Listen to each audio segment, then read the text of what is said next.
എൻ്റെ പേര് എങ്ങനെയാണ് പറയുക, എന്നെ കുറേ പേര് വിളിക്കാറുണ്ട്, ഡിപ്രഷൻ സ്റ്റാർ എന്നൊക്കെ വിളിക്കാറ്.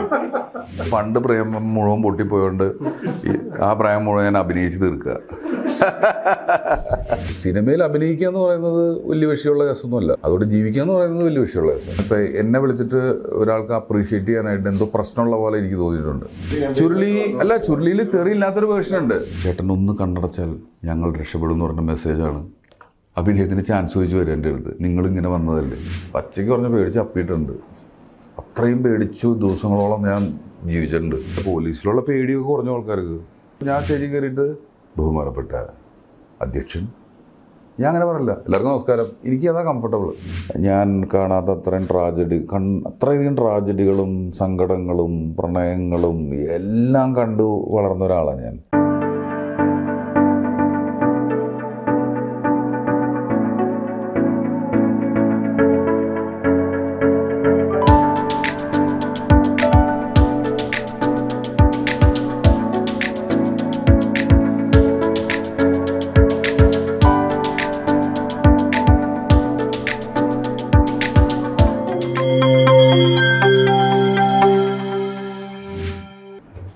ജോജുവിൻ്റെ ഒരു കരിയറിൻ്റെ ജേർണി നോക്കിക്കഴിഞ്ഞാൽ ഏകദേശം 10 കൊല്ലത്തോളം ജൂനിയർ ആർട്ടിസ്റ്റായിട്ട് അഭിനയിച്ച് അതിന് ചെറിയ ചെറിയ റോളുകൾ ചെയ്ത് ഇന്നൊരു പാൻ ഇന്ത്യ ഫിഗർ എന്ന് വേണമെങ്കിൽ പറയാവുന്ന രീതിയിൽ യു ഗ്രോൺ ദാറ്റ് ബിഗ്.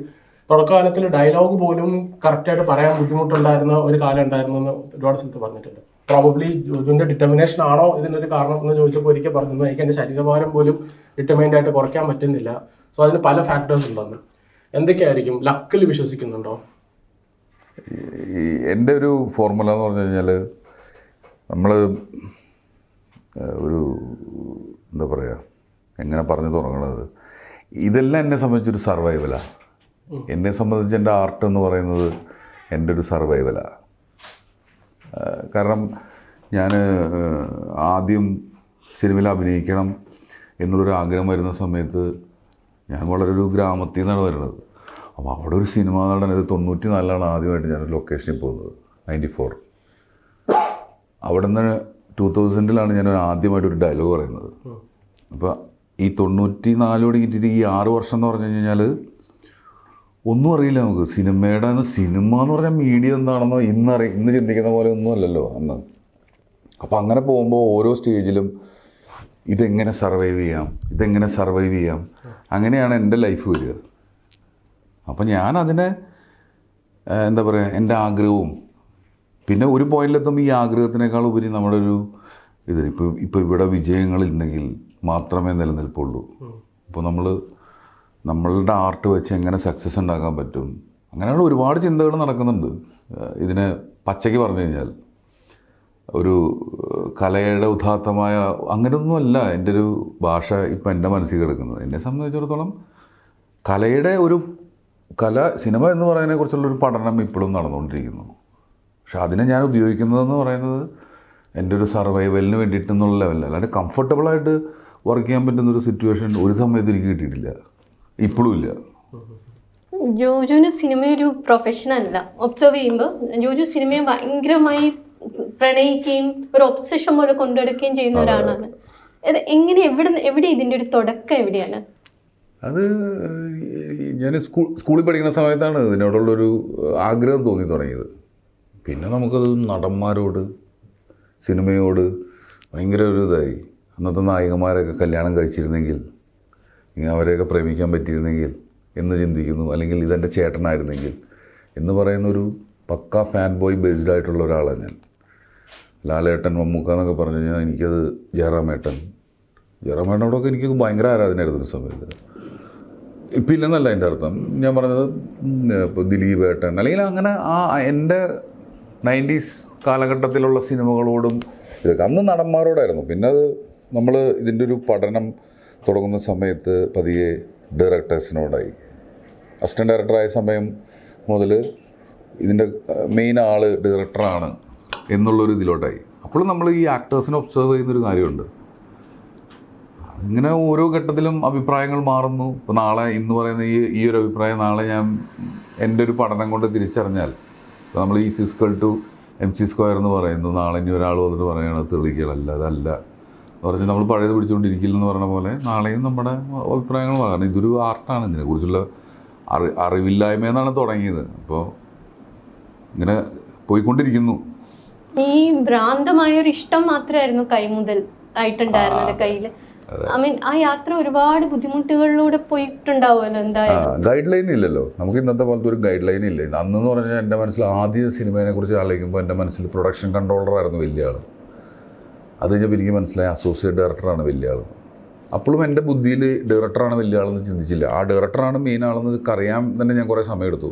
ഞാൻ അവിടെ നിന്നാണ് വന്നത്, അത്രയും ബാക്കിൽ നിന്നാണ് വന്നത്, മനസ്സിലായോ? അപ്പോൾ ഇന്നതില്ല. ഇന്ന് അങ്ങനെ വലിയ സെലിബ്രിറ്റി സ്റ്റാറ്റസ് എന്ന് പറയുമ്പോൾ ഓൺലൈനിലുള്ള ആളുകളും പല ആളുകളും ഭയങ്കര സെലിബ്രിറ്റികളാണ് സിനിമ നടന്മാരെക്കാൾ വലുതായിട്ട്. അപ്പോൾ ഇപ്പോൾ നമുക്ക് പ്യുവർ ആർട്ട് കൊണ്ട് മാത്രമേ സർവൈവ് ചെയ്യാൻ പറ്റത്തുള്ളൂ. അതൊരു നല്ല കാര്യമാണ്. കാരണം പണ്ടത്തെ ആഗ്രഹം വെച്ച് നടന്ന ആരും ഇന്ന് സക്സസ് ആകാൻ പോകുന്നില്ല.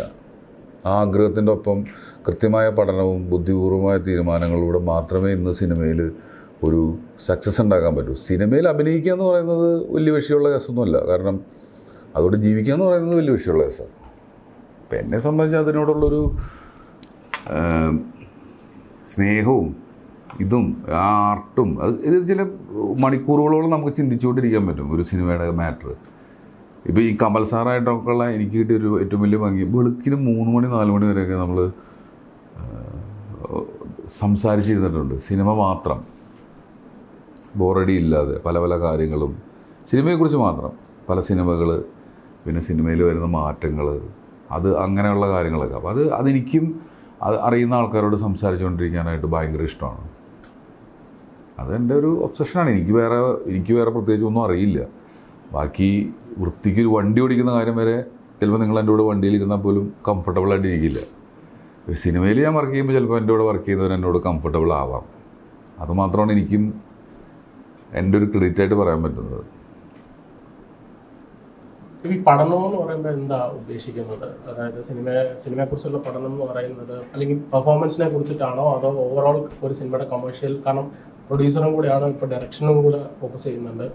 അപ്പോൾ ഈ പഠനം എന്ന് പറയുമ്പോൾ എന്താ ഉദ്ദേശിക്കുന്നത്? അത് വലിയൊരു ചോദ്യമാണ്. കാരണം എന്താണ് പഠിക്കേണ്ടതെന്ന് പലർക്കും അറിയില്ല.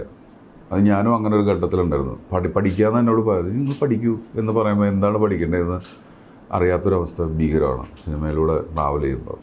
അത് നമ്മുടെ ആവശ്യത്തിനനുസരിച്ചുള്ള പഠനമാണ്. എനിക്ക് നല്ലൊരു നടനാവണം, അല്ലെങ്കിൽ എനിക്കൊരു നാഷണൽ അവാർഡ് വാങ്ങണം എന്നുണ്ടെങ്കിൽ ഞാൻ ഇതിനു മുമ്പ് നാഷണൽ അവാർഡ് വാങ്ങിയിട്ടുള്ള നടന്മാരുടെ പെർഫോമൻസിനെ കുറിച്ച് എനിക്കൊരു ധാരണ ഉണ്ടാവണം.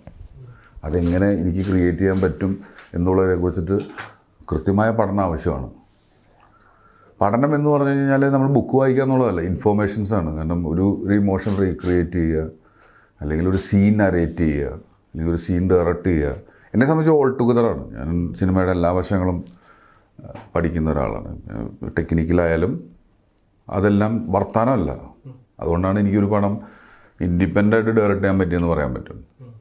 അത് കാരണം ഒരുപക്ഷെ ഞാൻ ആ സിനിമ ചെയ്യുന്ന സമയത്ത് പുറത്തുനിന്നുള്ള ആളുകൾ സിനിമ കണ്ടതിന് ശേഷം എന്നെ വിളിച്ച് പറഞ്ഞു, ഈ സിനിമയുടെ ഷൂട്ട് നടക്കുന്ന സമയത്ത് ഞാൻ കേട്ടത് ജോജുവിൻ്റെ കിളി പോയി, ജോജു അവിടെ അങ്ങനെയാണ് ചെയ്യുന്നത്, ഇങ്ങനെയാണ് ചെയ്യുന്നത്, അപ്പം ഇയാൾക്ക് വല്ല പ്രാന്തുണ്ടോ? ശരിക്കും പ്രാന്താണ്. കാരണം കരിയറിൻ്റെ ഇങ്ങനെ നിൽക്കുന്ന സമയത്ത് സിനിമ ഡയറക്റ്റ് ചെയ്യേണ്ട ആവശ്യമുണ്ടോ? പലതും ചെയ്ത ആളുകൾ സിനിമ കണ്ട് എന്നോട് പറഞ്ഞു അവർക്ക് സിനിമ ഇഷ്ടപ്പെട്ടു എന്ന് പറഞ്ഞു. ഇഷ്ടപ്പെടാത്ത ആൾക്കാരുണ്ട് കേട്ടോ, അത് ഓഫ് കോഴ്സ്. അപ്പോൾ അന്ന് എന്തുകൊണ്ട് അതങ്ങനെ പലർക്കും അങ്ങനെ തോന്നുകയും എൻ്റെ കിളി പോയെന്ന് തോന്നുകയും അതുപോലെ ഞാൻ ചെയ്തത് ശരിയല്ല എന്ന് തോന്നുകയൊക്കെ ചെയ്ത ആൾക്കാർ ഒരുപാട് പേരുണ്ട്. എൻ്റെ കൂടെ വർക്ക് ചെയ്തവരുണ്ടാവുന്നുണ്ട്. അത് അഭിപ്രായ വ്യത്യാസങ്ങളുണ്ടായിട്ടുണ്ടാവും. പക്ഷേ ഞാൻ എങ്ങനെ സസ്റ്റെയിൻ ചെയ്യുന്നു വെച്ചാൽ ഈ പഠനം, ഞാൻ പഠിച്ചതും അതിനെക്കുറിച്ചിട്ടുള്ളൊരു അറിവ് കൊണ്ട് മാത്രം നിലനിന്നതാണ് ഞാൻ. ആക്ച്വലി അതില്ലായിരുന്നുവെങ്കിൽ ഞാൻ അവിടെ പൊട്ടിപ്പോയാൽ. ആ ഒരു ബാക്കില്ല, ആഗ്രഹം മാത്രമേ ഉള്ളൂ. അങ്ങനെ ഇറങ്ങിത്തിരിക്കാൻ പറ്റുന്നൊരു ഫീൽഡല്ല. കാരണം നിങ്ങളിപ്പം നമ്മുടെ സൊസൈറ്റിയിൽ എടുത്ത് നോക്കി കഴിഞ്ഞിട്ടുണ്ടെങ്കിൽ സെലിബ്രിറ്റീസിൻ്റെ എണ്ണം, ഒരു ആക്ടർ അല്ലെങ്കിൽ ആർട്ടിസ്റ്റിൻ്റെ എണ്ണം നോക്കുമ്പോൾ വളരെ കുറവായിരിക്കും അല്ലേ? പക്ഷെ ഒരു ഡോക്ടറെ നോക്കുമ്പോൾ അത്രയും ഉണ്ടാവും. ഇനി ഒരു ഡ്രൈവറെ നോക്കിയാൽ അതിലും കൂടുതലുണ്ടാവും. പക്ഷെ ഒരു ഡ്രൈവർ ആവണമെങ്കിൽ നമ്മളൊരു പ്രൊസീജിയറുണ്ട്. ലേണേഴ്സ് എടുക്കണം, ഡ്രൈവിംഗ് പഠിക്കണം, ഓടി ട്രെയിൻഡ് ആവണം, അയാൾ പ്രൂവ് ചെയ്തിട്ട് ഒരു ഡ്രൈവറാവുന്നത്. ഡോക്ടർ ആവണമെങ്കിൽ 5 വർഷം പഠിക്കണം, പിന്നെ സ്പെഷ്യലൈസ് ചെയ്യണം. അപ്പോഴും എണ്ണം കുറവുള്ളത്. ഈ പ്രൊഫഷന് വാല്യൂ കൽപ്പിക്കണം എന്നുള്ളത് വലിയൊരു കാര്യം. എനിക്ക് ആ നടനാണ് ഈസിയായിട്ട് പോയിട്ട് അങ്ങനെ ഒരാൾക്കും ആകാൻ പറ്റത്തില്ല. അതുകൊണ്ടാണ് ഞാൻ പറഞ്ഞത് ഭയങ്കര കാര്യഗൗരവത്തിലെടുത്ത് നീങ്ങേണ്ടതാണ്. ഇപ്പോൾ നമ്മളിപ്പം എറണാകുളത്തും ഇരിക്കുവാൻ്റെ മെസ്സേജുകൾ എന്ന് പറഞ്ഞു കഴിഞ്ഞാൽ ചേട്ടൻ ഒന്ന് കണ്ണടച്ചാൽ ഞങ്ങൾ രക്ഷപ്പെടും എന്ന് പറഞ്ഞ മെസ്സേജാണ്. അഭിനയത്തിന് ചാൻസ് ചോദിച്ചു വരും എൻ്റെ അടുത്ത്, നിങ്ങളിങ്ങനെ വന്നതല്ലേ. അപ്പോൾ ഇവർക്ക് ആ ചോദ്യത്തിൽ തന്നെ അവരുടെ അറിവില്ലായ്മയുണ്ട്. കാരണം അങ്ങനെ ഒരാളെ നടനമൊന്നും ആക്കാൻ പറ്റത്തൊന്നുമില്ല. അവരിൽ അതിൻ്റെ ഒരു ക്രാഫ്റ്റ് ഉണ്ട് എന്നുണ്ടെങ്കിൽ അവരത് കാണിക്കാൻ ഇന്ന് കാണുന്ന ഓൺലൈനും OTT, ഇപ്പോൾ ഞാനൊക്കെ കാസ്റ്റ് ചെയ്തത് പലതും ഓൺലൈനിലുള്ള റെഫറൻസുകൾ വെച്ചിട്ടാണ്. അപ്പോൾ അവരുടെ ക്രാഫ്റ്റ് അവർ കാണിക്കാൻ പറ്റിയാൽ അവർക്ക് ഇതാവും. പക്ഷേ ഈ ആഗ്രഹം വെച്ചിട്ട് പഴയ പോലെ വന്നു കഴിഞ്ഞാൽ ചിലപ്പം പരിപാടി വർക്കൗട്ടാവും തോന്നുന്നില്ല. ജോജു പണിയുടെ ഡയറക്ടർ ആയിട്ട് ഇവിടെ ഞങ്ങൾ എല്ലാവർക്കും ഇഷ്ടപ്പെട്ട ഒരു സിനിമ, പക്ഷെ ആ സിനിമ ആ വേണ്ടത്ര ഒരു ഒരു ഒരു ഒരു ഇത് കിട്ടിയില്ല ആ സിനിമ, അങ്ങനെ തോന്നുന്നില്ല. കാരണം അത് ഓൾമോസ്റ്റ് ലൈക്ക് ഒരു പെർഫെക്റ്റ് മൂവി പോലെ എനിക്ക് തോന്നിയിരുന്നു അത്. പക്ഷെ അത് എന്താണ് ആ സിനിമ, അത് അടുത്ത ഇതിലേക്കൊരു ഒരു റിവ്യൂ ആണോ, എന്താ ആ സിനിമയ്ക്ക് പറ്റി? കാരണം അത് വേണ്ടൊക്കെ ശ്രദ്ധിക്കപ്പെട്ടിട്ടില്ല എന്ന് തോന്നുന്നു അല്ലേ? അത് കിട്ടേണ്ട ഒരു അല്ല. എൻ്റെ അടുത്ത് തമിഴിലെ കുറച്ച് ഡിസ്ട്രിബ്യൂട്ടേഴ്സും അല്ലെങ്കിൽ ഇപ്പം എന്നെ ഡയറക്റ്റ് ചെയ്യാനായിട്ട് കുറച്ച് വലിയ കമ്പനികളൊക്കെ വിളിക്കുന്നുണ്ട്. അപ്പോൾ അവർ പറഞ്ഞൊരു കാര്യമാണ്, അത് ആ പടത്തിന് വേണ്ടത്ര കളക്ഷൻ, ഇതിലും കൂടുതൽ കളക്ഷൻ വരാമായിരുന്നു, അല്ലെങ്കിൽ ഇങ്ങനെയൊക്കെ വരാമായിരുന്നു എന്ന് പറഞ്ഞില്ല. അത് അതിൻ്റെ കാരണം എന്താണെന്ന് വെച്ച് കഴിഞ്ഞാൽ എന്താ പറയുക, ചിന്തിച്ച് വരുമ്പോൾ നമുക്ക് വിധി എന്ന് പറഞ്ഞ് അങ്ങോട്ട് തള്ളിക്കളയാം. ഇനി സംഭവിച്ചത് എന്താണെന്ന് വെച്ച് കഴിഞ്ഞിട്ടുണ്ടെങ്കിൽ അത് എനിക്ക് തോന്നിയിട്ടുള്ളതെന്ന് പറഞ്ഞു കഴിഞ്ഞാൽ നമ്മളുടെ ഒരു സിസ്റ്റം അങ്ങനെ ആയിപ്പോയി എന്ന് തന്നെ പറയാം. കാരണം ഞാൻ ഇപ്പം എന്നെ വിളിച്ചിട്ട് ഒരാൾക്ക് അപ്രീഷിയേറ്റ് ചെയ്യാനായിട്ട് എന്തോ പ്രശ്നമുള്ള പോലെ എനിക്ക് തോന്നിയിട്ടുണ്ട്. കാരണം എന്നെ ഇവർ 50 രൂപ വാങ്ങുന്ന സമയം തുടങ്ങി കാണുന്ന ആൾക്കാരാണ് പലരും.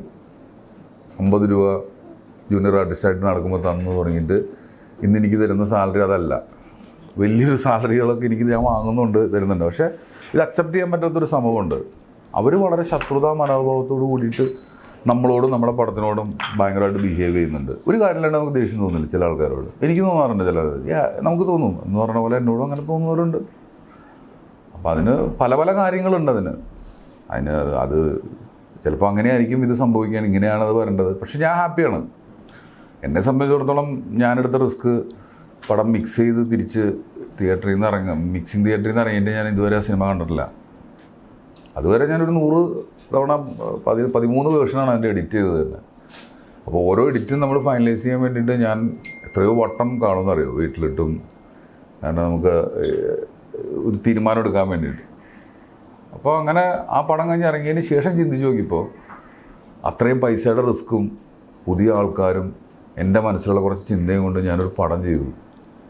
അത് പൊട്ടിയിരുന്നുവെങ്കിൽ, എന്തെങ്കിലും സംഭവിച്ചിരുന്നുവെങ്കിൽ ഞാനെന്ന് പറഞ്ഞ വ്യക്തിയില്ല. അത്രയും വലിയ റിസ്ക്കാണ് ഞാനത് എടുത്തത് ആ പടം ചെയ്യാനായിട്ട്. അപ്പം അതിൻ്റെ ഒരു ആശ്വാസത്തിലാണ് ഞാൻ. എനിക്ക് പരാതികളൊന്നുമില്ല. അതിൽ നിന്ന് ഞാൻ രക്ഷപ്പെട്ടല്ലോ, ദൈവമേ. കാരണം അത് എന്തൊരു വലിയൊരു താഴ്ചയായിരുന്നു എന്നുള്ളത് ഞാൻ ചെയ്യുന്ന സമയത്തോ അത് ഡിസിഷൻ എടുക്കുന്ന സമയത്തോ ഞാൻ അതിനെക്കുറിച്ച് ബോധവാനല്ല. ചെയ്യാം എന്നൊരു മൊമെൻറ്റിൽ തീരുമാനിക്കുന്നു, ഇറങ്ങിത്തിരിക്കുന്നു. ചെയ്ത് ഇതൊരു ഘട്ടം എത്തി തീർത്തിട്ട് ഇറങ്ങിയിട്ട് ഞാൻ പേടിച്ച്, പച്ചയ്ക്ക് പറഞ്ഞ് പേടിച്ച് അപ്പിയിട്ടുണ്ട്. അത്രയും പേടിച്ചു ദിവസങ്ങളോളം ഞാൻ ജീവിച്ചിട്ടുണ്ട് ഞാനെടുത്ത് റിസ്ക് ആലോചിച്ചിട്ട്. കാരണം ആ പടം ഇത്രയും പൈസ, അതും പുതിയ ആൾക്കാരെ വെച്ച്, ഇന്നത് കണ്ടിട്ട് നിങ്ങൾക്ക് കൊള്ളാമെന്ന് പറയാൻ എളുപ്പമാണ്. പക്ഷേ ഇതിന് മുമ്പത്തെ ആ പ്രോസസ്സ് എന്ന് പറയുന്നത്, അപ്പോൾ ഞാൻ ആഗ്രഹിച്ചിരുന്നു എന്നെ നോക്കിയിട്ട് കൊള്ളാട്ടോ അവർക്ക്. അങ്ങനെ ആരും പറഞ്ഞില്ല, അങ്ങനെ വലിയ ആൾക്കാരാണ് മീൻസ് ജോജു പ്രതീക്ഷിച്ചിരുന്ന ജോജുവിന്റെ ക്ലോസ് ഉള്ള അല്ലെങ്കിൽ അങ്ങനെ ആരെങ്കിലും വിളിച്ച് പറയുക? എനിക്ക് നിങ്ങൾ നോക്കൂ, അതായത് നിങ്ങൾ തന്നെ പറഞ്ഞു ഉത്തരം പറയും. ഞാൻ ചോദിക്കാം, മറ്റൊരു എൻ്റെ പേരിന് പകരം ആ പടത്തിന് വേറൊരാളുടെ ഡയറക്ടറുടെ പേരായിരുന്നുവെങ്കിലും ഇതിൽ കൂടുതൽ സപ്പോർട്ട് കിട്ടുമായിരുന്നില്ലേ? കിട്ടുമായിരുന്നു, ഉറപ്പായിട്ടും. കുറച്ചുകൂടെ മുന്നോട്ട് പോയാൽ ജോജു ഏകദേശം ഒരു 10 വർഷത്തോളം എടുത്തിട്ടാണ് ആദ്യം ഒരു ഡയലോഗ് പറയാൻ ഒരു അവസരം കിട്ടുന്നത്. അങ്ങനെ ഒരുപാട് സ്ട്രഗിൾ ചെയ്തു. ഇതിന്റെ ഇടയ്ക്ക് എവിടെയെങ്കിലും ഇത് മതിന്ന് വിചാരിച്ച് മതിയാക്കുക അങ്ങനെ ഒരു ചിന്ത വന്നിട്ടുണ്ടോ? ആകെ കല്യാണം കഴിഞ്ഞ് എനിക്ക് 2 പിള്ളേരുണ്ടായപ്പോൾ മാത്രം 3 മാസം ഞാൻ അങ്ങനെ ചിന്തിച്ചു. എൻ്റെ വൈഫ് പറഞ്ഞു ഇരട്ട കുട്ടികളാണ്, നമ്മളിങ്ങനെ ചിന്തിച്ചാൽ മതിയോ എന്ന് എൻ്റെ അടുത്ത് ഫീഡ് ചെയ്തപ്പോൾ മാത്രമാണ് ഞാൻ ആകെ. അപ്പോഴേക്കും ഞാൻ പുള്ളിപ്പുലി എന്നുള്ളൊരു സിനിമയിൽ അഭിനയിച്ച് ഞാൻ നിർവൃതി കൊണ്ടിരിക്കുകയാണ്. എൻ്റെ ജീവിതം സഫലമായി, ഇതിൽ കൂടുതൽ എനിക്ക് കിട്ടാനില്ല, ഇത്രയും വലിയത് കിട്ടിയല്ലോ എന്നുള്ള ലെവലിൽ സന്തോഷിച്ചിരിക്കുന്ന സമയത്ത് ഞാൻ ചിന്തിച്ചു എന്നാൽ പിന്നെ നിർത്താം, ഇനി കുടുംബത്തിന് വേണ്ടി ജീവിക്കുക എന്നുള്ള ലെവലിൽ ഞാൻ മൈഗ്രേറ്റ് ചെയ്യാൻ വേണ്ടിയിട്ടൊക്കെ ഉള്ളൊരു ശ്രമം നടത്തി കാനഡയിലോട്ട്.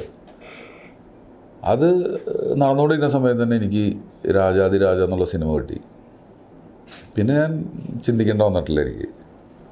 വീട്ടുകാർ കട്ടയ്ക്ക് നിന്നോ കൂടെ ത്രൂ ഔട്ട് ഈ 10-15 വർഷം? ഞാൻ വീട് നോക്കുന്നവർ അന്ന് ഞാൻ കടം വാങ്ങിയും റിയൽ എസ്റ്റേറ്റ്. ഞാൻ എന്നെക്കുറിച്ച് ലാൽ ജോസ് സാർ പറഞ്ഞിട്ടുണ്ട്, ഞാൻ ജോജുവിനെ പല പൊസിഷനിലും കണ്ടിട്ടുണ്ടെന്ന്. അതായത് ഒരു റിയൽ എസ്റ്റേറ്റ് ബ്രോക്കറായിട്ട് കണ്ടിട്ടുണ്ട്, ഹോട്ടൽ നടത്തുന്ന ആൾക്കാരായിട്ട് കണ്ടിട്ടുണ്ട്, വണ്ടി റെൻറ്റിന് കൊടുക്കുന്ന ആളായിട്ട് കണ്ടിട്ടുണ്ട്. ഞാനെടുക്കാത്ത ജോലികളില്ല. അപ്പോൾ ഞാനത് ചെയ്തിട്ട് ഞാൻ വീട് നോക്കുകയാണ്. അപ്പോൾ പിന്നെ എന്നെ ആർക്ക് കുറ്റം പറയാൻ പറ്റും? എൻ്റെ വീട്ടിൽ കാശില്ല, അപ്പോൾ ഞാൻ എൻ്റെ അപ്പനും അമ്മയും നോക്കുന്നു, അല്ലെങ്കിൽ എൻ്റെ ഭാര്യയും മക്കളെയും ഞാൻ ചിലവിന് കൊടുക്കുന്നു. എന്നിട്ട് ഞാൻ അവരെ കൺവിൻസ് ചെയ്യുകയാണ് നമുക്കൊരു ദിവസം വരും. ആ ഒരു അതിനൊരു ധൈര്യമെന്നോ ബോധമില്ലായ്മന്നോ എന്തുവേണേലും വിളിക്കാം. എന്നൊരു ശുഭാപ്തി വിശ്വാസം ഉണ്ടായിരുന്നു എന്തെങ്കിലും രക്ഷപ്പെടും എന്നുള്ളൊരു. അല്ല, നമ്മുടെ ഇൻഡ്യൂഷനിൽ വിശ്വസിക്കുമ്പോൾ ശരിയാവും എന്ന് നമ്മുടെ ഉള്ളിൽ നമ്മളോട് തന്നെ നമ്മൾ പറയുന്നൊരു സാധനം ഉണ്ടല്ലോ, അത് നമ്മുടെ ഒരു ആഗ്രഹത്തിൻ്റെ പുറത്തായിരിക്കാം ചിലപ്പോൾ അതൊക്കെ സംഭവിക്കേണ്ടത്. അപ്പോൾ ഞാൻ അങ്ങനെയൊക്കെ അങ്ങനെ സംഭവിച്ചു. ഈ സ്ട്രഗ്ലിംഗ് പീരീഡിന് ശേഷം ആദ്യം ടേണിംഗ് പോയിന്റ് ആയെന്ന് തോന്നിയ കഥാപാത്രം ഏതാണ്? ഓരോ പോയിന്റും ടേണിംഗ് പോയിന്റ് ആയിരുന്നു. ഇന്നൊരു പോയിന്റ് ഒന്നുമില്ല.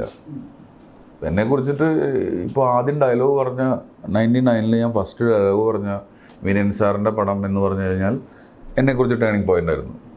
കാരണം ഞാൻ വളരെ വൃത്തിയായിട്ട രീതിയിലാണ് ഡയലോഗ് പറഞ്ഞതും എൻ്റെ ആഗ്രഹം മൂലം എനിക്കൊരു വേഷം കിട്ടുകയും ചെയ്തു. പിന്നെ അടുത്ത പ്രാവശ്യം പറയുമ്പോൾ കുറച്ചുകൂടി ബെറ്ററായിട്ട് ഡയലോഗ് പറയണം. അപ്പോൾ ഞാൻ അടുത്ത് പറഞ്ഞപ്പോൾ കുറച്ചുകൂടി ബെറ്ററായിട്ട് പറഞ്ഞു ഡയലോഗ് പറഞ്ഞപ്പോൾ. അപ്പോൾ ഓരോ പോയിൻറ്റും എന്നെ സംബന്ധിച്ച് ടേണിംഗ് പോയിൻ്റാണ്. എനിക്ക് ഇന്ന പോയിൻ്റ് ഒന്നുമില്ല. പക്ഷേ ജോസഫ് എന്നുള്ള സിനിമയോട് കൂടിയിട്ട് എനിക്ക് എന്താ പറയുക, ഒരു വലിയ ഈ അവിടെ നിന്ന് ശേഷം ഇപ്പം നടന്നുകൊണ്ടിരിക്കുന്നതെല്ലാം എനിക്ക് ബോണസാണ്. കാരണം ഞാൻ സ്വപ്നം കണ്ട 126 ദിവസത്തോളം ആ പടം ഓടി, 4-5 ഭാഷയിൽ അത് റീമേക്ക് ചെയ്യപ്പെട്ടു, നന്നായി കളക്ട് ചെയ്യപ്പെട്ടു. അതും ഞാൻ റിസ്ക് എടുത്തൊരു സിനിമയായിരുന്നു. ജോസഫിലേക്കുള്ള ഒരു വഴി എന്തായിരുന്നു? എങ്ങനെയാണ് അത് സിനിമ? ജോസഫ് എന്നുള്ള സിനിമ എൻ്റെ അടുത്ത് കഥ പറയുന്നു ആദ്യം. അപ്പം ഞാൻ കഥ ഇഷ്ടപ്പെടുന്നു. പിന്നെ അതിന് അങ്ങനെ വലിയ പ്രോഗ്രസ് ഇല്ല. പിന്നെ ഞാനാണെങ്കിൽ ഭയങ്കര കംഫർട്ടബിൾ ആയിട്ടുള്ളൊരു ക്യാരക്ടർ ആർട്ടിസ്റ്റാണ് ആ സമയത്ത്. എനിക്ക് നല്ല സാലറിയിൽ ഇഷ്ടംപോലെ സിനിമകളാണ് ക്യാരക്ടർ അഭിനയിക്കുന്നുണ്ട്. ഞാനിപ്പോൾ ആക്ഷൻ ഹീറോ ബിജു ആയാലും രാമൻ്റെ എന്തോട്ട് അങ്ങനെ പറഞ്ഞൊരു കുറേ പടങ്ങളിൽ ക്യാരക്ടർ വേഷം ചെയ്യുന്നുണ്ട്. അപ്പോൾ ഞാൻ നല്ല തിരക്കിൽ നടക്കുന്ന സമയത്താണ് ഇങ്ങനൊരു കഥ കേൾക്കുന്നത്. നമുക്ക് ചെയ്യാമെന്നുള്ള തോന്നലുണ്ട്. അപ്പോൾ അതിൻ്റെ ഇടയിലൊക്കെ എനിക്ക് നായകനായിട്ട് അഭിനയിക്കാനായിട്ട് പല പല കുഞ്ഞു പടങ്ങളൊക്കെ വരുന്നുണ്ട്. പക്ഷെ ഞാനതൊന്നും ഹാപ്പിയല്ല. കാരണം അതിനൊന്നും ഒരു അപ്പോഴും നമ്മളിതിനെക്കുറിച്ചിട്ടുള്ള ഒരു ധാരണ. അപ്പോൾ ഞാൻ ഡയറക്ഷൻ ചെയ്യാമെന്നുള്ളൊരു തീരുമാനത്തിൽ നടക്കുന്ന സമയമാണ് ഏകദേശം. ഞാൻ മമ്മൂക്കയുടെ അടുത്തും പല നടന്മാരുടെ അടുത്തും കഥകൾ പറഞ്ഞിട്ടുണ്ട്. ഞാൻ ആ സമയത്ത് ആയിരുന്നു എൻ്റെ ഫസ്റ്റ് ഡയറക്ഷൻ സംഭവിക്കേണ്ടിയിരുന്നത്. പക്ഷേ ആ സമയത്താണ് പപ്പേട്ടൻ എന്നെ വിളിച്ചിട്ട് പറയുന്നത്, എടാ ഇങ്ങനൊരു പടമുണ്ട്, നീ നായകനാവുമെന്ന് വെച്ചു. പപ്പേട്ടന് ധൈര്യമുണ്ടോ എന്ന് ചോദിച്ചു. എനിക്ക് ധൈര്യമുണ്ട്, നീ ഓക്കെയാന്ന് പറഞ്ഞു. എങ്കിൽ നമുക്ക് ചെയ്യാമെന്ന് പറഞ്ഞു. അങ്ങനെയാണ് അതിൻ്റെ ഒരു തുടക്കം. പപ്പേട്ടനാണ് അതിലോട്ട് ഒരു ഡയറക്ടർ. അന്ന് പപ്പേട്ടൻ എന്ന് പറഞ്ഞു കഴിഞ്ഞാൽ അസോസിയേറ്റ് ആയിരിക്കുന്ന കാലം തുടങ്ങിയിട്ട് എനിക്കറിയാം പപ്പേട്ടനെ. ഒരു മനുഷ്യൻ എന്നുള്ള ലെവലിൽ വളരെ നല്ലൊരു മനുഷ്യനാണ് പുള്ളി. അപ്പോൾ ആളെന്ന് പറയുന്നിടത്തു നിന്ന് കയറുന്നു. പിന്നെ അതിൻ്റെ പ്രൊഡക്ഷൻ ഞാൻ ഏറ്റെടുക്കേണ്ട ഒരു സാഹചര്യം വരുന്നു. അപ്പോൾ അത് ആദ്യം അപ്പോൾ ഞാൻ ഓൾറെഡി അതിന് മുമ്പേ പ്രൊഡ്യൂസറാണ്. ഞാൻ ഉദാഹരണം സുജാത, ചാർലി 2 പടങ്ങൾ നമ്മൾ പ്രൊഡക്ഷനിലുണ്ടായിരുന്ന ആളാണ്. അപ്പോൾ കോർഡിനേറ്റ് ചെയ്ത് ഞാനാണ് ആ പടങ്ങളൊക്കെ.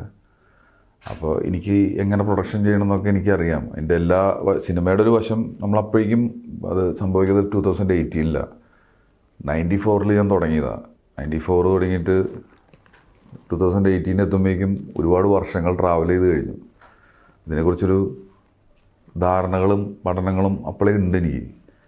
അങ്ങനെ ആ പടം അങ്ങനെ പ്രൊഡ്യൂസ് ചെയ്യുന്നു, അത് വൃത്തിയായിട്ട് മാർക്കറ്റ് ചെയ്ത് റിലീസ് ചെയ്യുന്നു.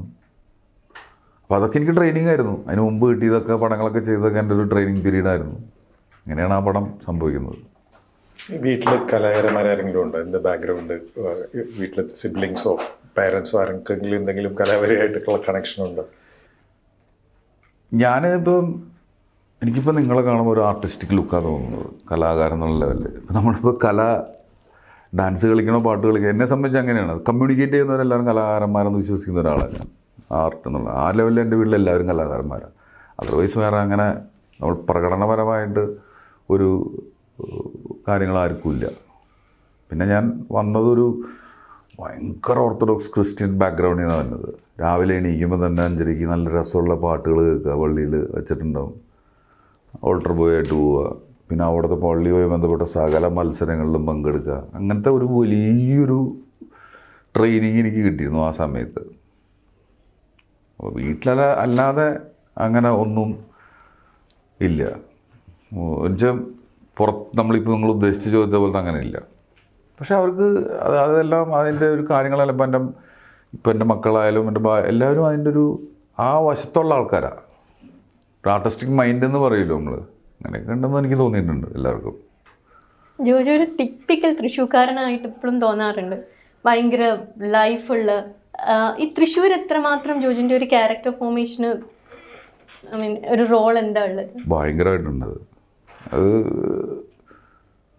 എനിക്കറിയില്ല. അവിടുത്തെ ഭക്ഷണം മുതൽ, തൃശ്ശൂരിൻ്റെ ഒരു ഭക്ഷണം മുതൽ, ഇപ്പം നമ്മുടെ ഒരു കൾച്ചർ, ഇപ്പം ഏറ്റവും കൂടുതൽ ഉത്സവങ്ങളും പെരുന്നാളുകളും, നിങ്ങൾ ആ ഉത്സവത്തിൻ്റെ പെരുന്നാളുടെ സീസണിൽ തൃശ്ശൂരിൽ നിന്ന് നമ്മൾ ഊരകം വഴി ഇരിഞ്ഞാലക്കുട വഴി മാളയ്ക്ക് ട്രാവൽ ചെയ്ത് കഴിഞ്ഞാൽ ആ അറ്റം മുതൽ ഈ അറ്റം വരെ റോഡിലെ ഡെക്കറേഷൻ ആയിരിക്കും.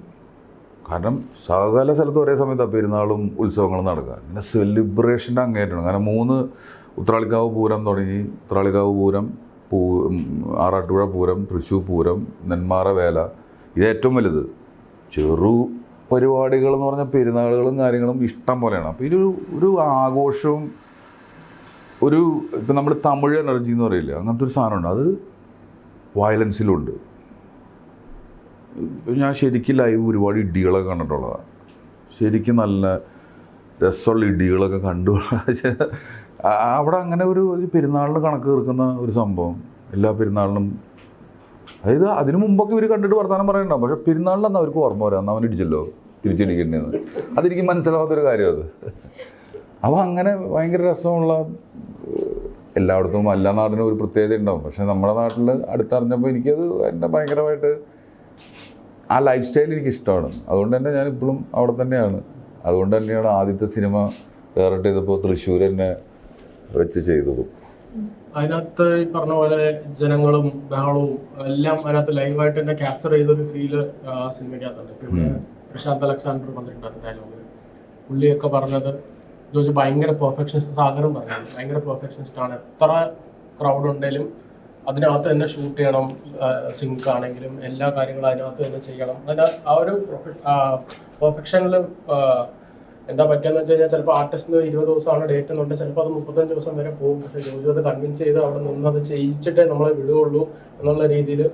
അപ്പോൾ അതിനിടയ്ക്ക് ഡയറക്ടറുമാണ്, പ്രൊഡ്യൂസറുമാണ്. അപ്പോൾ മൾട്ടിപ്പിൾ ഹെഡേക്സ് ആണ്. എന്നിട്ടും ആ സിനിമ അങ്ങനെ ആ ഒരു വിഷനിൽ അത് അങ്ങനെ തന്നെ പൂർത്തിയാക്കണം എന്നുള്ളത് ഒരു തുടക്കം തൊട്ടുള്ളൊരു ഒബ്ജക്റ്റീവ് ആയിരുന്നു. ആക്ച്വലി ഇപ്പോഴും ഞാൻ പറയാം, ഞാൻ ചിന്തിച്ചതിൻ്റെ ഒരു ഞാൻ എന്താണോ ചിന്തിച്ചത്, ആ ചിന്തിച്ചതിൻ്റെ ഒരു 60% എനിക്ക് വർക്ക് ചെയ്യാൻ പറ്റിയിട്ടുള്ളൂ. പെർഫെക്ഷനിസ്റ്റ് എന്ന് പറഞ്ഞു കഴിഞ്ഞാൽ എൻ്റെ ഒരു കാഴ്ചപ്പാടുണ്ട്. ഇപ്പം ഞാൻ ചെയ്യുന്ന സിനിമ എൻ്റെ അറിവിനും എൻ്റെ കാഴ്ചപ്പാടിനും അനുസരിച്ചായിരിക്കും. ഇപ്പോൾ സിനിമ വിദ്യാഭ്യാസം എത്രത്തോളം എനിക്കുണ്ടോ ആ അറിവിൽ നിന്നുകൊണ്ടാണ് ഞാൻ എൻ്റെ ഒരു സിനിമ ചെയ്യുക. അപ്പോൾ എൻ്റെ ആ സിനിമ എന്ന് പറഞ്ഞു കഴിഞ്ഞാൽ എൻ്റെ തോട്ട് പ്രോസസ്സ് തുടങ്ങുന്നതെന്ന് പറഞ്ഞു കഴിഞ്ഞാൽ എൻ്റെ ഡ്രീം പ്രൊജക്റ്റായിട്ടൊന്നുമല്ല. ജോജു ജോർജ് എന്ന് പറഞ്ഞ നടൻ്റെ ഒരു കൊമേഴ്ഷ്യൽ പടം ഒരെണ്ണം ആവശ്യമാണ്. ഇപ്പോൾ ഒരു ഹിറ്റടിക്കണം. അപ്പം ഞാൻ വെറുതെ ചിന്തിക്കുന്നു, അങ്ങനെയാണെങ്കിൽ അത് എൻ്റെ ഐഡിയയിൽ എന്താണ്, അതാണ് എൻ്റെ ഒരു തോട്ട് പ്രോസസ്സ് സ്റ്റാർട്ട് ചെയ്യുന്നത്. നടനായിട്ട് ഹിറ്റ് അടിക്കണം. ജോജുവിനൊരു ഹിറ്റടിക്കണം. അതെല്ലാ നടന്മാർക്കും ഉള്ള പോലെ ഒരു ഹിറ്റ് കൊള്ളാടാൻ കലക്കിയിട്ട എന്ന് നമ്മൾ പറഞ്ഞു കേൾക്കുന്ന പോലെ സാധാരണ ചിന്ത. അപ്പം അങ്ങനെ ചിന്തിച്ചപ്പോൾ എൻ്റെ അറിവിൽ നിന്ന് ചിന്തിക്കുമ്പോൾ പണിയാണ് അതിന് പറ്റിയൊരു പടമായിട്ട് ഞാൻ ഡിസൈൻ ചെയ്തത്. അതെൻ്റെ ചിന്തയും. പക്ഷെ അതിന് ഈ ക്രാഫ്റ്റിനോട് അടുത്ത് നിൽക്കണം എന്നുള്ളൊരു ആവശ്യമുണ്ട്. അതിൻ്റെ കഥയൊന്നും വലിയ, ഒരുപാട് പേര് പറഞ്ഞു ഒരു കഥയില്ലെന്ന് പറഞ്ഞതിൽ. ഞാൻ കഥയിൽ വിശ്വസിക്കുന്ന ആളല്ല. സിനിമ വേറൊരു നരേറ്റീവാണ്, അതിൽ ഒരുപാട് ഘടകങ്ങളുണ്ട്. അപ്പോൾ അതെല്ലാം ഓർത്തിണക്കിയിട്ട് എനിക്ക് ചെയ്യാൻ പറ്റുന്നൊരു കാര്യം എന്നുള്ള ലെവലിലാണ് ഞാൻ ഇത്. പിന്നെ എൻ്റെ ഒരു കാഴ്ചപ്പാടിൽ എനിക്ക് ഇങ്ങനെ വേണമെന്നുണ്ട്. അതിൻ്റെ ഒരു ഫൈൻ ക്വാളിറ്റി ഒന്നും എനിക്ക് പല സ്ഥലത്തും കിട്ടിയിട്ടില്ല. പക്ഷെ എനിക്ക് എഡിറ്റിന് വേണ്ട ഒരു വേർഷന് വേണ്ടിയിട്ട് എനിക്ക് എഡിറ്റിന് ഇന്നൊരു വിഷ്വൽ വേണമെന്ന് പറയുന്നൊരു വേർഷനുണ്ട്. അത് കിട്ടുന്നവരെ ഞാൻ ട്രൈ ചെയ്യും. മിനിമം അത് കിട്ടിയില്ലെങ്കിൽ പടം സ്റ്റാൻഡ് ഔട്ട് ചെയ്യില്ല. അപ്പം എൻ്റെ പെർഫെക്ഷൻ എന്നുള്ള ലെവലിലോട്ട് നമുക്ക് ഇനിയും വേണമെങ്കിൽ ഞാൻ 34 ടേക്ക് വരെ പോയിട്ടുണ്ട് ഒരു ഷോട്ട്, 34 ടേക്സ്. എൻ്റെ പോലത്തെ ക്ഷമയില്ലാത്തൊരു മനുഷ്യന് ഒരിക്കലും ചിന്തിക്കാൻ പറ്റില്ല. പക്ഷെ ഞാനത് വളരെ ക്ഷമയോട് കൂടിയിട്ടാണ് ചെയ്തത്.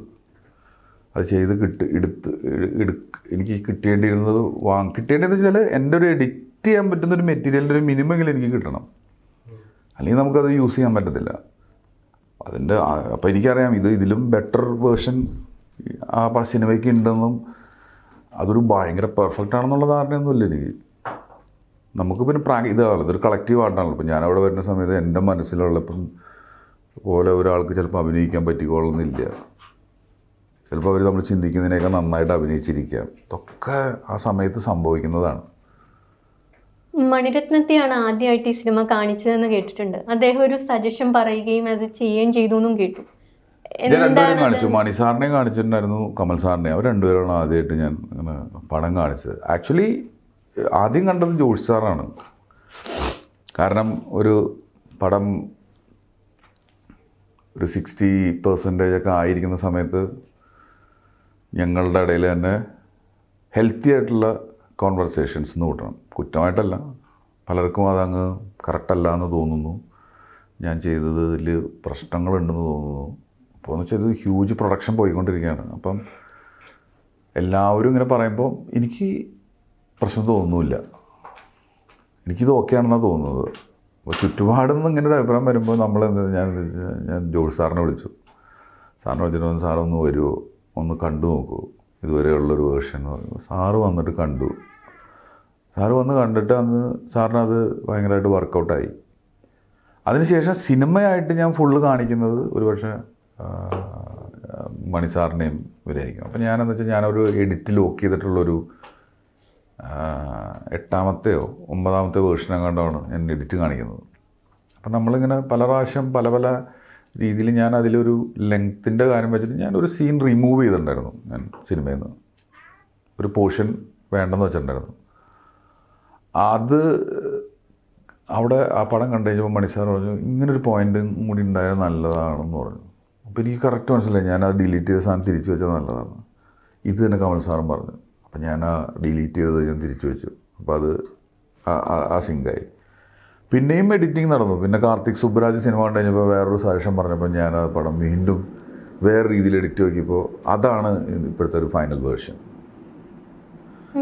ഇവരൊക്കെ ആയിട്ട് കാർത്തിക് സുബ്രാജ്, മണിരത്നം അവരൊക്കെ ആയിട്ടുള്ള ഇങ്ങനെ ഒരു പേഴ്സണൽ ബന്ധം എങ്ങനെയാണ് വരുന്നത്? ഭാഗ്യം, യോഗം, ഈസി ആയിട്ട് പറഞ്ഞാൽ. അല്ലാണ്ട് എങ്ങനെ നിങ്ങളുടെ പോലെ തന്നെ ഇപ്പം നിങ്ങൾക്ക് പെട്ടെന്ന് മണിരത്നം പരിചയപ്പെടാൻ പറ്റുന്നു, സർപ്രൈസായി വർത്തമാനം പറയില്ല. ഇതുപോലെ തന്നെയാണ് എൻ്റെ കാര്യവും. കാരണം ഞാൻ ഒരിക്കലും കണ്ടുമുട്ടുമെന്നോ അല്ലെങ്കിൽ ഇവരായിട്ട് വർക്ക് ചെയ്യുമെന്നൊന്നും ചിന്തിക്കാത്തൊരു സാഹചര്യത്തിൽ ഇവരെ കാണുമ്പോഴുണ്ടാകുന്ന എക്സൈറ്റ്മെൻറ്റും കാര്യങ്ങളൊക്കെ തന്നെയാണ്. ഇത് അനുരാഗ് കശ്യപ് സിനിമ കണ്ടു. അദ്ദേഹം ഫൈനൽ വേർഷനാണ് കണ്ടത്. അദ്ദേഹം നമ്മൾ ഈ സിനിമയെക്കുറിച്ച് ഏറ്റവും വലിയ കാര്യം, ഈ സിനിമ ഇറങ്ങുന്നതിന് മുമ്പ് കാർത്തിക് സുബ്രാജ്, സന്തോഷ് നാരായണൻ, അനുരാഗ് കശ്യപ് ഇവർ എഴുതിയിട്ടു ഈ സിനിമ നല്ല സിനിമയാണ്. അതാണ് എനിക്ക് കിട്ടിയ ഏറ്റവും വലിയ ഒരു ഭാഗ്യം. അത് ഞാൻ ഒരിക്കലും പറഞ്ഞിട്ട് ചെയ്തതല്ല. കാർത്തിയൊന്നും അങ്ങനെ ചെയ്യുന്നതല്ല, അനുരാഗ് കശ്യപ് പോലും അങ്ങനെ ചെയ്യുന്നതല്ല. പക്ഷേ അദ്ദേഹം ആ സിനിമയെക്കുറിച്ചിട്ട് എഴുതിയിട്ടു. പിന്നെ മലയാളത്തിൽ നിന്ന് എഴുതിയത് ലിജോ ജോസ് പെല്ലിശ്ശേരിയാണ്.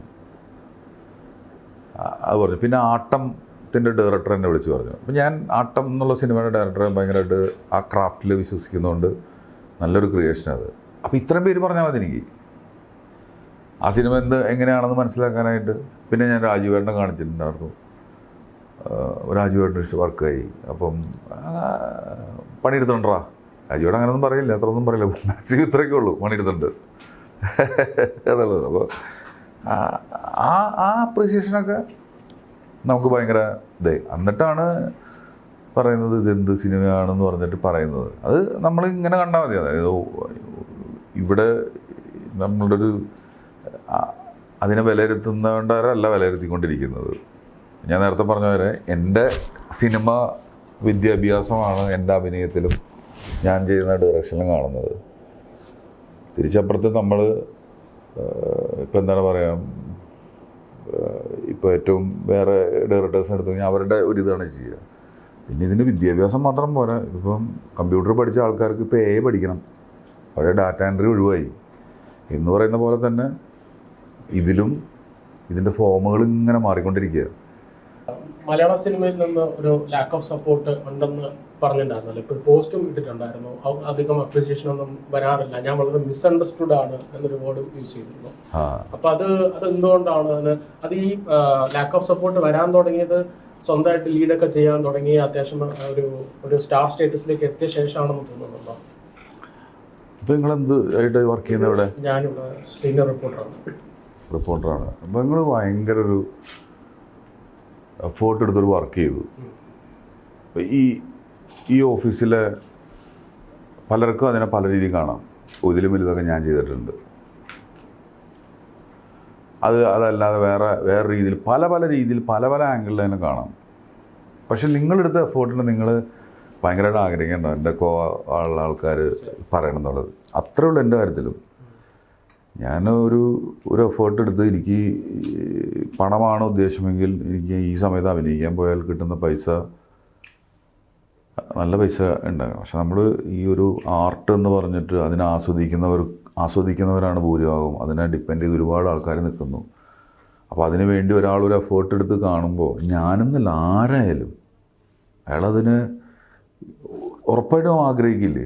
ഇനി ഇതൊന്നും മൈൻഡ് ചെയ്യാതെ ഇരിക്കുന്ന വലിയ മാനസിക വലിപ്പമുള്ള ആൾക്കാരുണ്ടാവും. പക്ഷെ ഞാൻ എൻ്റെ ഒരു ഇതിൽ എനിക്ക് എന്നോട് ഇപ്പോൾ അറിവുള്ളവർ പറഞ്ഞാൽ മതി കേട്ടോ. അല്ലാത്തവരെല്ലാം നമ്മുടെ സാധാരണ ജനങ്ങളുടെ സപ്പോർട്ടിൽ നിൽക്കുന്ന ഒരാളാണ് ഞാൻ. എനിക്ക്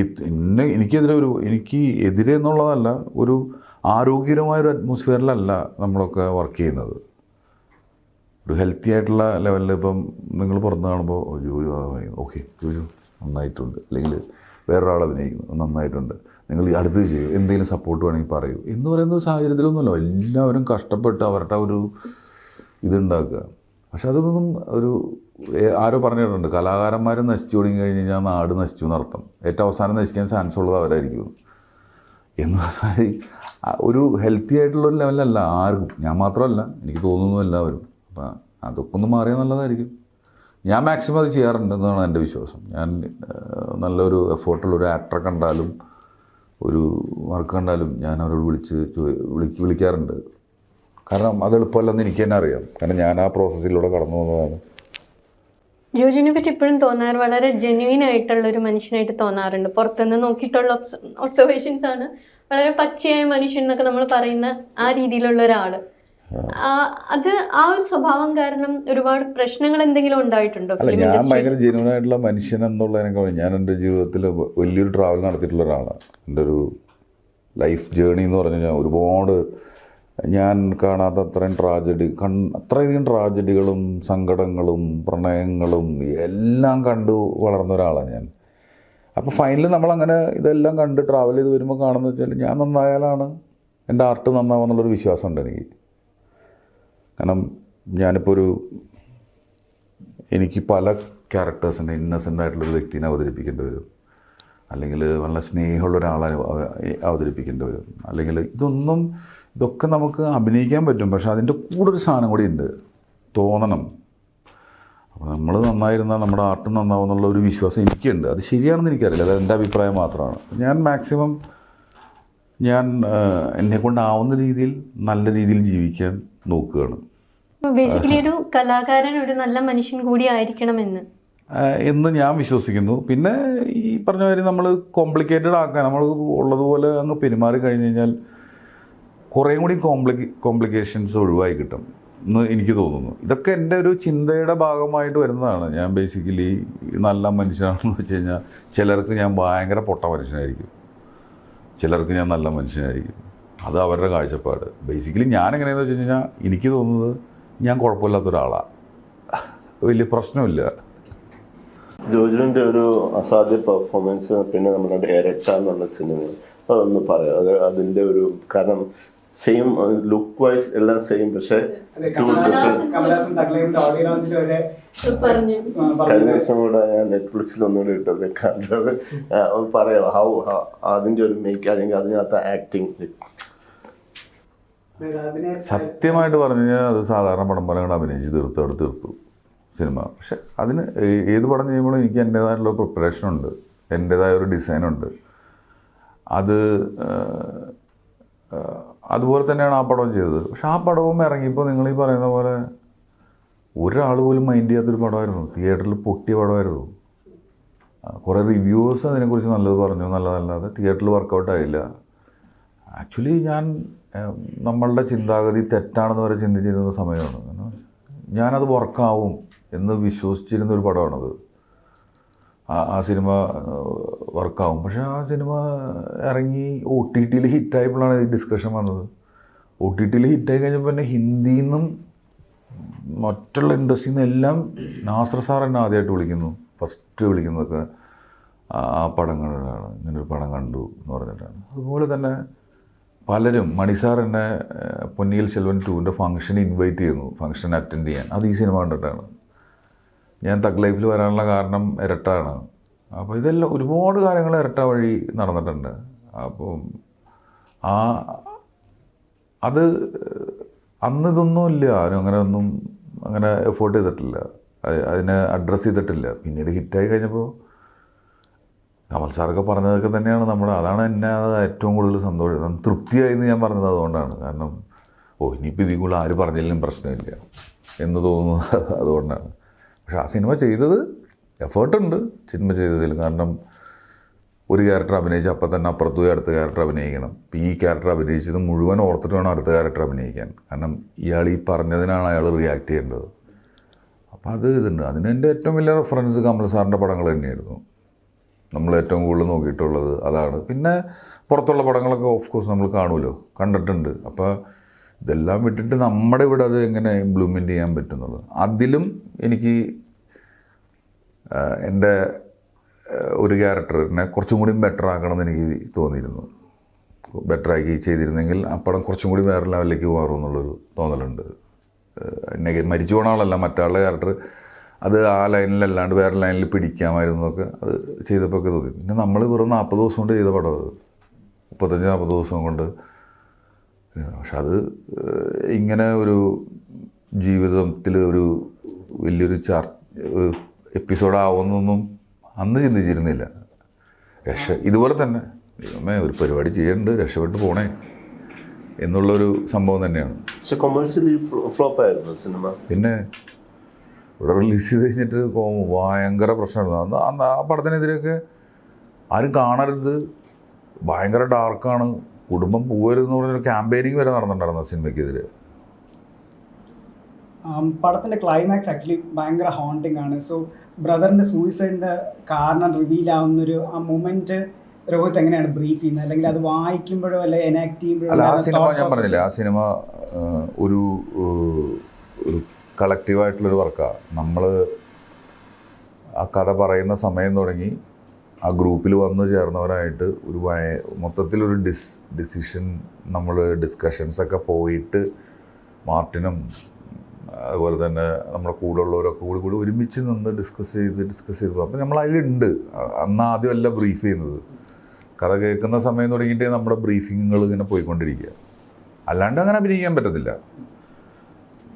ഞാൻ ചെയ്യുന്ന വർക്കുകളൊക്കെ സ്ക്രിപ്റ്റിൽ നമ്മൾ കേട്ട് എനിക്ക് ബൈഹാർട്ടായിരിക്കും ഓൾമോസ്റ്റ്. ഞാനൊരു സിനിമയിൽ അഭിനയിക്കാൻ ചെല്ലുമ്പോൾ എൻ്റെ ഡയലോഗും എൻ്റെ കാര്യം മാത്രമല്ല, സിനിമയുടെ മൊത്തത്തിലുള്ളൊരു സാധനം നമുക്ക് അറിയാമായിരിക്കും. എന്നാലാണ് നമ്മളെ എങ്ങനെ പ്ലേസ് ചെയ്യണം എന്നുള്ളതിനെ കുറിച്ചിട്ടുള്ളൊരു ധാരണ കിട്ടുക.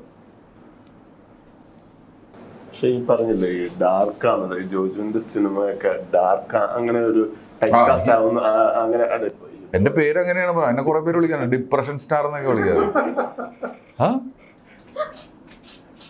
ഡിപ്രഷൻ സ്റ്റാർ അങ്ങനെയൊക്കെ എന്നെ അഡ്രസ്സ് ചെയ്തിട്ടൊക്കെ പറയാറുണ്ട്, വേദിയിൽ ഇരുത്തി പറഞ്ഞിട്ടുണ്ട്.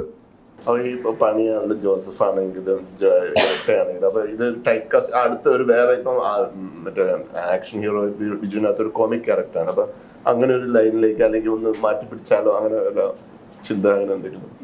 എനിക്ക് ഭയങ്കര ആഗ്രഹമുണ്ട് പല രീതിയിൽ. നമ്മൾക്കിത് പ്രൊജക്ട്സ് കിട്ടുന്നതിനനുസരിച്ചിട്ടല്ലേ. ഇപ്പം നിങ്ങളൊന്ന് ആലോചിക്കുക, ജോസഫ് പോലീസ്, നായാട്ട് പോലീസ്, ഇരട്ട 2 പോലീസ്. എനിക്ക് അപ്രീസിയേഷൻ കിട്ടിയ 3 പടങ്ങളിലും ഞാൻ അവതരിപ്പിച്ചത് പോലീസാണ്. ഇത് 3 എനിക്ക് സ്റ്റേറ്റ് അവാർഡ് കിട്ടിയിട്ടുണ്ട്. മൊത്തം ഒരു 4 സ്റ്റേറ്റ് അവാർഡ് കിട്ടി ഇപ്പോൾ. അപ്പോൾ ഇതൊക്കെ പോലീസ് പരിപാടികൾക്കാണ് കിട്ടിയിരിക്കണത്. അപ്പോൾ ആഗ്രഹം വരുന്നതിന് നല്ലപോലെ ചെയ്യാന്നുള്ളതാണ്. കോമഡി ചെയ്യാൻ ആഗ്രഹമുണ്ട്. ഇപ്പോൾ ഞാൻ പണ്ട് കുറേ കോമഡി ഹ്യൂമർ ക്യാരക്ടേഴ്സൊക്കെ ചെയ്തിട്ടുള്ള അതിനൊത്ത ഇത് ഏറ്റവും ചെയ്യാൻ ചാൻസ് ഉള്ള സാധനമാണത്. അത് ആരാണ് അതിൻ്റെ ക്രിയേറ്റീവ് ഹെഡ് എന്ന് നോക്കാണ്ട് ഞാൻ പോകാറില്ല. അത് നല്ലൊരു ഡയറക്ടറുടെ കീഴിൽ നമുക്ക് നല്ല ഹ്യൂമർ ചെയ്യാൻ പറ്റത്തുള്ളൂ, അല്ലെങ്കിൽ ഭയങ്കര ക്ലാഷാവും. അപ്പോൾ നല്ലൊരു ഇപ്പോൾ ആക്ഷൻ ചെയ്യണമെന്നുണ്ടെങ്കിൽ അതിനെക്കുറിച്ചൊരു ഡയറക്ടർ എപ്പോഴും സ്ക്രിപ്റ്റും ഭയങ്കര ഇമ്പോർട്ടൻ്റാണ്. അതിനെ ഡിപ്പെൻഡ് ചെയ്തിട്ടാണ് നമ്മൾ നിൽക്കുന്നത്. ഇത് ഇപ്പം ജിത്തുവിൻ്റെ ചെയ്യുന്നതോ അതോ ഡാർക്ക് തന്നെയാണോ അതോ? അത് ഒരു ത്രില്ലറാണ്. പുള്ളിയുടെ ജിത്തു ജോസഫ് സിനിമ എന്ന് പറയാവുന്ന തന്നെ സിനിമയാണ്. അത് നല്ല രസമായിരിക്കുമെന്ന് വിശ്വസിക്കുന്നു. ഇപ്പോൾ പല ഭാഷകളിൽ പോയി അഭിനയിക്കുന്നതിനകത്തൊക്കെ വളരെ ഇതൊരു പേഴ്സണൽ സക്സസ് ആണ്, ഞങ്ങൾക്ക് പേഴ്സണൽ വിന്നാണെന്നൊക്കെ പറയുന്ന ആൾക്കാരൊക്കെ ഉണ്ട്. കാരണം ഇത്രയും കഷ്ടപ്പെട്ട് സ്ട്രഗിൾ കൂടെ വന്നതുകൊണ്ട്. അതേസമയം ഈ സാറ് പറഞ്ഞ പോലെ ഇപ്പോൾ പുറത്തു പോയി അഭിനയിക്കുന്ന വേഷങ്ങളെല്ലാം കൂടുതലും ഗ്യാങ്സ്റ്റർ റോൾസ് ആണെന്നൊരു ടൈപ്പ് കാസ്റ്റ് ചെയ്യപ്പെടുന്നുണ്ടോ, അല്ലെങ്കിൽ ജോജു അത്തരം സിനിമകളാണ് ചെയ്യുന്നത് എന്നൊരു വിമർശനം വരുമ്പോൾ അത് മലയാളത്തിൽ കുറെ കൂടെ ചൂസ് ചെയ്യണം ആയിട്ട് തോന്നിയിട്ടുണ്ട്. അത് അവിടെ ചെല്ലുമ്പോൾ ഈ പറയുന്ന പോലെ ബിഗ് നെയിംസ് കാണുമ്പോൾ അട്രാക്ട് ആണോ? ഇപ്പൊ മണിരത്നം സാറിനോട് അഭിനയിക്കാനുള്ള തീർച്ചയായും മണി സാറിൻ്റെ പടത്തിലും കമൽ സാറിൻ്റെ പടത്തിലും ഞാൻ അവരെ കാണാൻ വേണ്ടി തന്നെ പോയതാണ്. എനിക്ക് അവരൊക്കെ കാണാനും ആഗ്രഹം കൊണ്ട് തന്നെ പോയിട്ടുള്ളതാണ്. പക്ഷേ സിനിമയിൽ വരുമ്പോൾ എന്താണെന്ന് വെച്ചാൽ ഇത് സിനിമയുടെ ലെങ്ത് പറയുന്നതിൻ്റെ ഭാഗമായിട്ട് നമ്മളുടെ പോർഷൻസ് അഭിനയിക്കുന്ന സിനിമകളിൽ നിന്ന് കട്ടാവുന്നു ഭയങ്കരമായിട്ട്.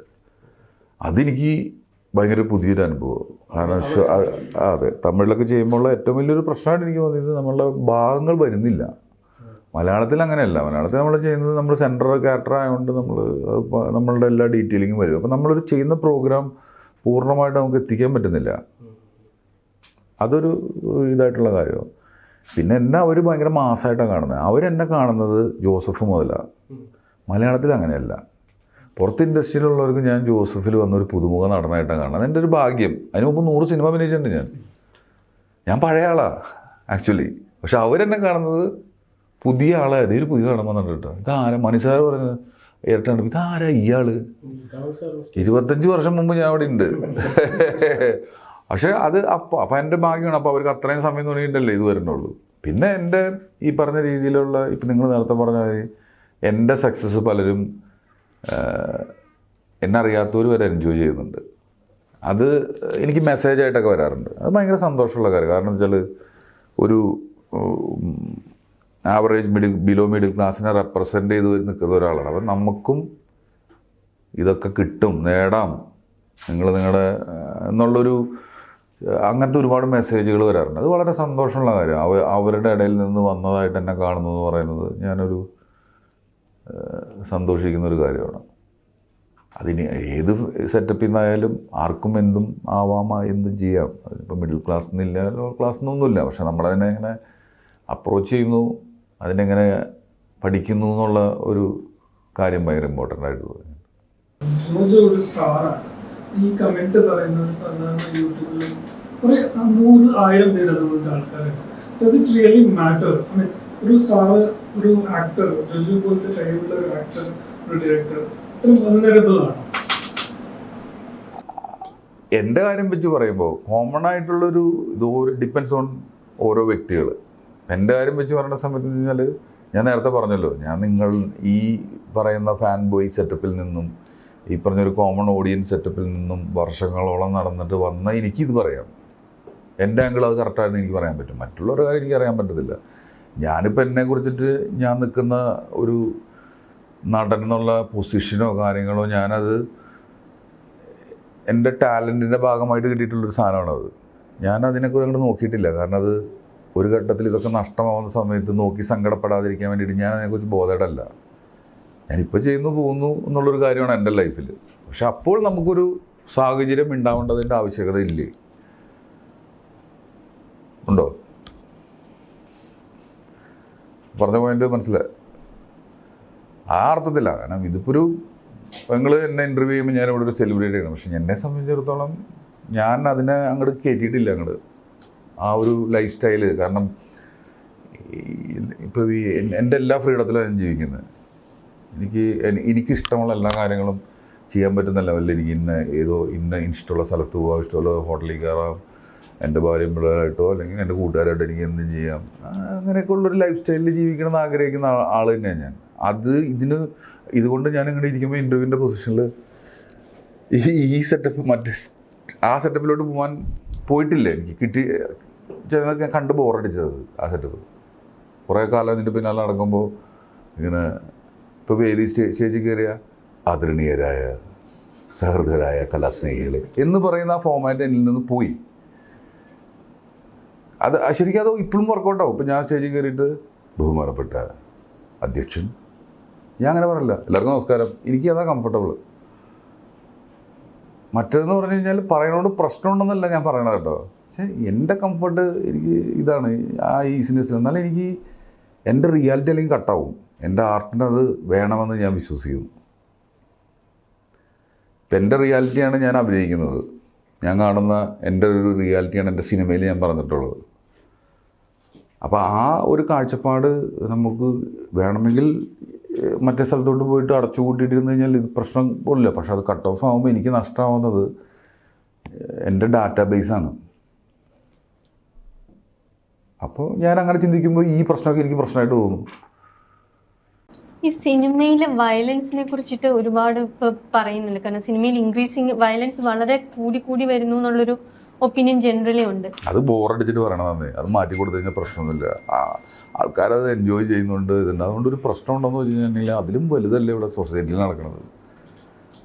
ഞാൻ ഈ സിനിമ ചിന്തിക്കാനായിട്ടുള്ള കാരണങ്ങൾ പുറത്ത് നടക്കുന്ന ഡാറ്റ കേൾക്കുമ്പോൾ നമുക്ക് തന്നെ പേടിയാവാണ്. എൻ്റെ വീടിൻ്റെ അടുത്ത് തന്നെ ഒരു 6 വയസ്സുകാർ കൊച്ചിനെ ഒരുത്തൻ ചവിട്ടി കൊന്നു. ആ കൊച്ച് കയറി വന്നു വെള്ളത്തിൽ. 6 വയസ്സായ കുട്ടി. അവൻ പറയാൻ തന്നെ നരേറ്റ് ചെയ്ത് അങ്ങനെയാണ് പറയുന്നത്. എന്നിട്ട് അവൻ കയറി വന്ന് വീണ്ടും ചവിട്ടി താത്തിന്ന്. ഞാൻ ആ കൊച്ചിൻ്റെ അച്ഛനമ്മയും കാണാൻ പോയിട്ടുണ്ടായിരുന്നു. നമ്മൾ ഏത് സിനിമയിൽ നിന്ന് കിട്ടിയത് അവനത്? അതിന് സിനിമയിൽ ഉപയോഗിക്കും. അപ്പോൾ അത്രയും ഭീകരമായിട്ടുള്ള ഒരു അന്തരീക്ഷത്തിൽ തന്നെയാണ് നമ്മൾ നടക്കുന്നത്. പോലീസ് നല്ല ഇടിയിടിക്കണം, അല്ലാണ്ട് വേറെ വഴിയില്ല. സത്യമായിട്ടും പോലീസിനോടുള്ള ബഹുമാനം നമ്മുടെ പൊതുസമൂഹത്തിൽ ഇതിൻ്റെ ഇരട്ടിയാവണം. ആദ്യം ഒരു പേടിയുണ്ടായിരുന്നു ഒരു പോലീസ് ജീപ്പ് വരുമ്പോഴും പോലീസ് വരുമ്പോഴൊക്കെ. ഇപ്പോൾ ഇതുപോലെ ചെയ്യുന്നവനും ഒരു പ്രശ്നമില്ല. സുഖമായിട്ട് പോയിട്ട് എവിടെ സ്കൂളിൽ കൊടുക്കുന്നത് മറ്റേ പയറും കഞ്ഞിയോ, ജയിലിൽ കൊടുക്കുന്നത് ചിക്കനും ചപ്പാത്തിയോ. ഇതൊക്കെ ഞാൻ ഇതില്ല, ഇത് ഭയങ്കര വിഷയത്തിലോട്ടല്ലേ പോണത്. നിങ്ങൾക്ക് സെക്യൂരിറ്റി ആയിട്ട് നിങ്ങൾക്ക് ഒരു പെമ്മക്കളോ അമ്മക്കളോ ഉണ്ടെങ്കിൽ നിങ്ങൾ ചിന്തിച്ച് നോക്കിയേ. നമ്മളുടെ നിയമം ഇതിൻ്റെ ഇരട്ടി സ്ട്രോങ് ആവണം, തട്ടിക്കളയണം ഇങ്ങനെയുള്ളവന്മാരെയൊക്കെ. ഞാൻ ആ റിയാലിറ്റിയിൽ വിശ്വസിക്കുന്ന ആളാണ്. അതിപ്പോൾ എന്ത് തെറ്റായാലും മോശമായാലും. അതുകൊണ്ടാണ് എൻ്റെ പടത്തിൽ ഞാനിങ്ങനെ ചെയ്തൊരു പൊട്ടിച്ചാട്ടി കളഞ്ഞത്. പക്ഷേ ഇതെന്ത് ആരോടും അവരുടെ ഇമോഷന് വാല്യൂ ഇല്ലേ ഇങ്ങനെ സംഭവിക്കുന്നത്. പക്ഷേ അതിനെ അഡ്രസ്സ് ചെയ്യപ്പെടുന്നില്ല. പോലീസിലുള്ള പേടിയൊക്കെ കുറഞ്ഞ ആൾക്കാർക്ക് ഫോഴ്സിൽ. കാരണം ചില പോലീസുകാർക്ക് തൊടാൻ പാടില്ല. തൊട്ട് കഴിഞ്ഞാൽ കോടതി ചെല്ലുമ്പോൾ പ്രശ്നവും. അപ്പോൾ എൻ്റെ പൊന്ന് എങ്ങനെ എൻ്റെ ജോലി പോകും എന്നവർ ചിന്തിക്കും. അവർക്ക് അപ്പോൾ അതുപോലെ സിസ്റ്റം ഇനിയും ഓരോ പഞ്ചായത്തിലും പോലീസ് സ്റ്റേഷൻ കൊണ്ടുപോയിക്കണമെന്ന് ഞാൻ പറയാം. ഓരോ പഞ്ചായത്തിലും ഓരോ പോലീസ് സ്റ്റേഷൻ കൊടുത്ത് ഫോഴ്സിൽ. അല്ലാതെ ഇവിടെ എങ്ങനെ മാനേജ് ചെയ്യാൻ പറ്റി? ക്രൈം റേറ്റ് ചെറുപ്പക്കാർ മുഴുവൻ ആ ഒരു വേറെ ലൈനിലോട്ട് പോയി ഇതിനെ അഡ്രസ്സ് ചെയ്യപ്പെടാതിരുന്നാൽ. ജോജു ഒരു സക്സസ്ഫുൾ പ്രൊഡ്യൂസറാണ്.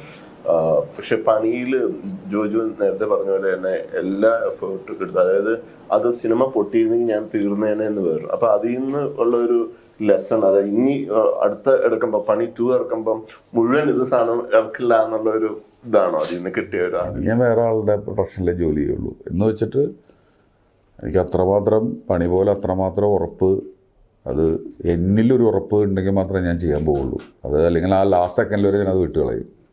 ഒരു 0% ഡൗട്ട് വെച്ചിട്ട് ഞാനൊരു പടം ചെയ്യാൻ പോകില്ല. ഫുൾ റിസോഴ്സ് ഇട്ടിട്ടുള്ള ഒരു കളിയില്ലേ, മീൻസ് അറിയില്ല. എൻ്റെ സ്വഭാവം വെച്ചിട്ട് ഞാൻ ജോസഫ് ചെയ്തപ്പോൾ അന്ന് ഞാൻ എല്ലാവരോടും പറഞ്ഞു, ഇനി എൻ്റെ ജീവിതത്തിൽ ഒരിക്കൽ പോലും ഞാൻ ഇനി ഇങ്ങനെ റിസ്ക് എടുക്കില്ലെന്ന് പറഞ്ഞു. പിറ്റേ വർഷം പുറഞ്ചൂല് ഞാൻ ആ റിസ്ക് എടുത്തു.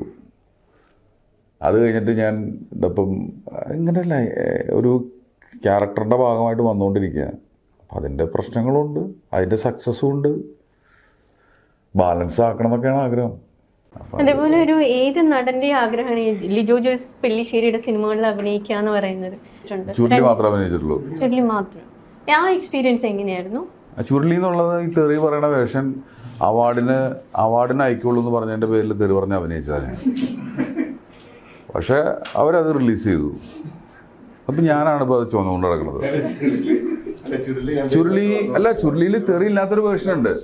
സ്ഥിരം തെറി പറയുന്ന ഒരാളാണ്, എല്ലാ സംഭാഷണം തെറി കൂട്ടി പറയുന്ന ഒരാളെന്നാണ് ഫീൽ ആയി കിട്ടുന്നത്.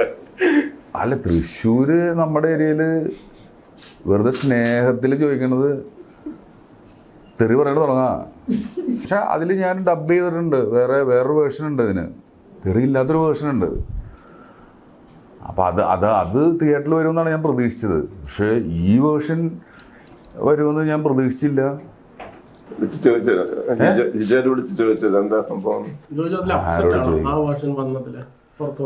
അല്ല, അതിൻ്റെ ഒരു മര്യാദ ഉണ്ടായിരുന്നു. അത് അങ്ങനെ വരുമ്പോൾ പറയേണ്ടതിൻ്റെ. പിന്നെ എനിക്ക് പൈസയൊന്നും കിട്ടിയിട്ടില്ല എൻ്റെ അഭിനയിച്ചാണ്. അപ്പം അതിൻ്റെ ആ കാര്യത്തിലൊക്കെ എനിക്ക് ഞാൻ പ്രകടിപ്പിച്ചിട്ടുമുണ്ട്. പിന്നെ അതിൻ്റെ പേരിൽ കേസ് വന്നത് എനിക്ക് ഒരാളും വിളിച്ചു ചോദിച്ചില്ല, ഒരു മര്യാദയുടെ പേരിൽ പോലും. പക്ഷെ അത് ഞാൻ ജീവിക്കുന്ന എൻ്റെ നാട്ടിൽ ഇതൊക്കെ ഭയങ്കര പ്രശ്നമായിരുന്നു. ഫുൾ തെറി പറയുന്ന നാടാണ്. പക്ഷെ ഞാൻ അങ്ങനെ പറഞ്ഞു കഴിഞ്ഞപ്പോൾ പ്രശ്നമായി. അതങ്ങനെ ഒരിത് നടക്കും. പക്ഷെ ഞാൻ അത് അറിഞ്ഞുകൊണ്ട് തന്നെ പറഞ്ഞിട്ടുള്ളതാണ്, ഇത് സിനിമയിൽ അഭിനയിക്കുന്ന പോലെ. പക്ഷെ ആ ഡാറ്റ ഇങ്ങനെ ഫെസ്റ്റിവലിന് മാത്രം പോകുന്നെന്ന് പറയുമ്പോൾ അന്നത്തെ ചിന്തയിൽ ആ ഫെസ്റ്റിവലിന് പോയി അതവിടെ ഇങ്ങനെ ഇത് പബ്ലിക്കായിട്ട് ഇങ്ങനെ പറയുമെന്ന് വിചാരിച്ചില്ലല്ലോ. പറഞ്ഞിട്ട് കാര്യമില്ല, അതങ്ങനെ സംഭവിച്ചു. അതുപോലെ ഒരുപാട് സ്ട്രഗിൾസിന് ശേഷം വലിയ വലിയ വിജയങ്ങൾ തേടി വന്നുകൊണ്ടിരിക്കുന്ന ഒരു സമയമാണ്. ഈ വിജയങ്ങൾ ജോജു എന്ന വ്യക്തിയെ എങ്ങനെയാണ് ഇമ്പാക്ട് ചെയ്തിട്ടുള്ളത്? എന്ന് വെച്ച് കഴിഞ്ഞാൽ ഒരു വിജയം കിട്ടുമ്പോഴേക്കും അടുത്ത ക്രൈസിസ് വരുമ്പോൾ നമുക്ക് ആ വിജയത്തെക്കുറിച്ച് ചിന്തിക്കാൻ പറ്റില്ല. അപ്പോൾ അതുകൊണ്ട് ആ വഴിക്കാണ് പോകും. എൻ്റെ ജീവിതം അങ്ങനെയാണ്. അപ്പോൾ അതുകൊണ്ട് നമ്മളിതിനെ സർവൈവലായിട്ട് കാണും.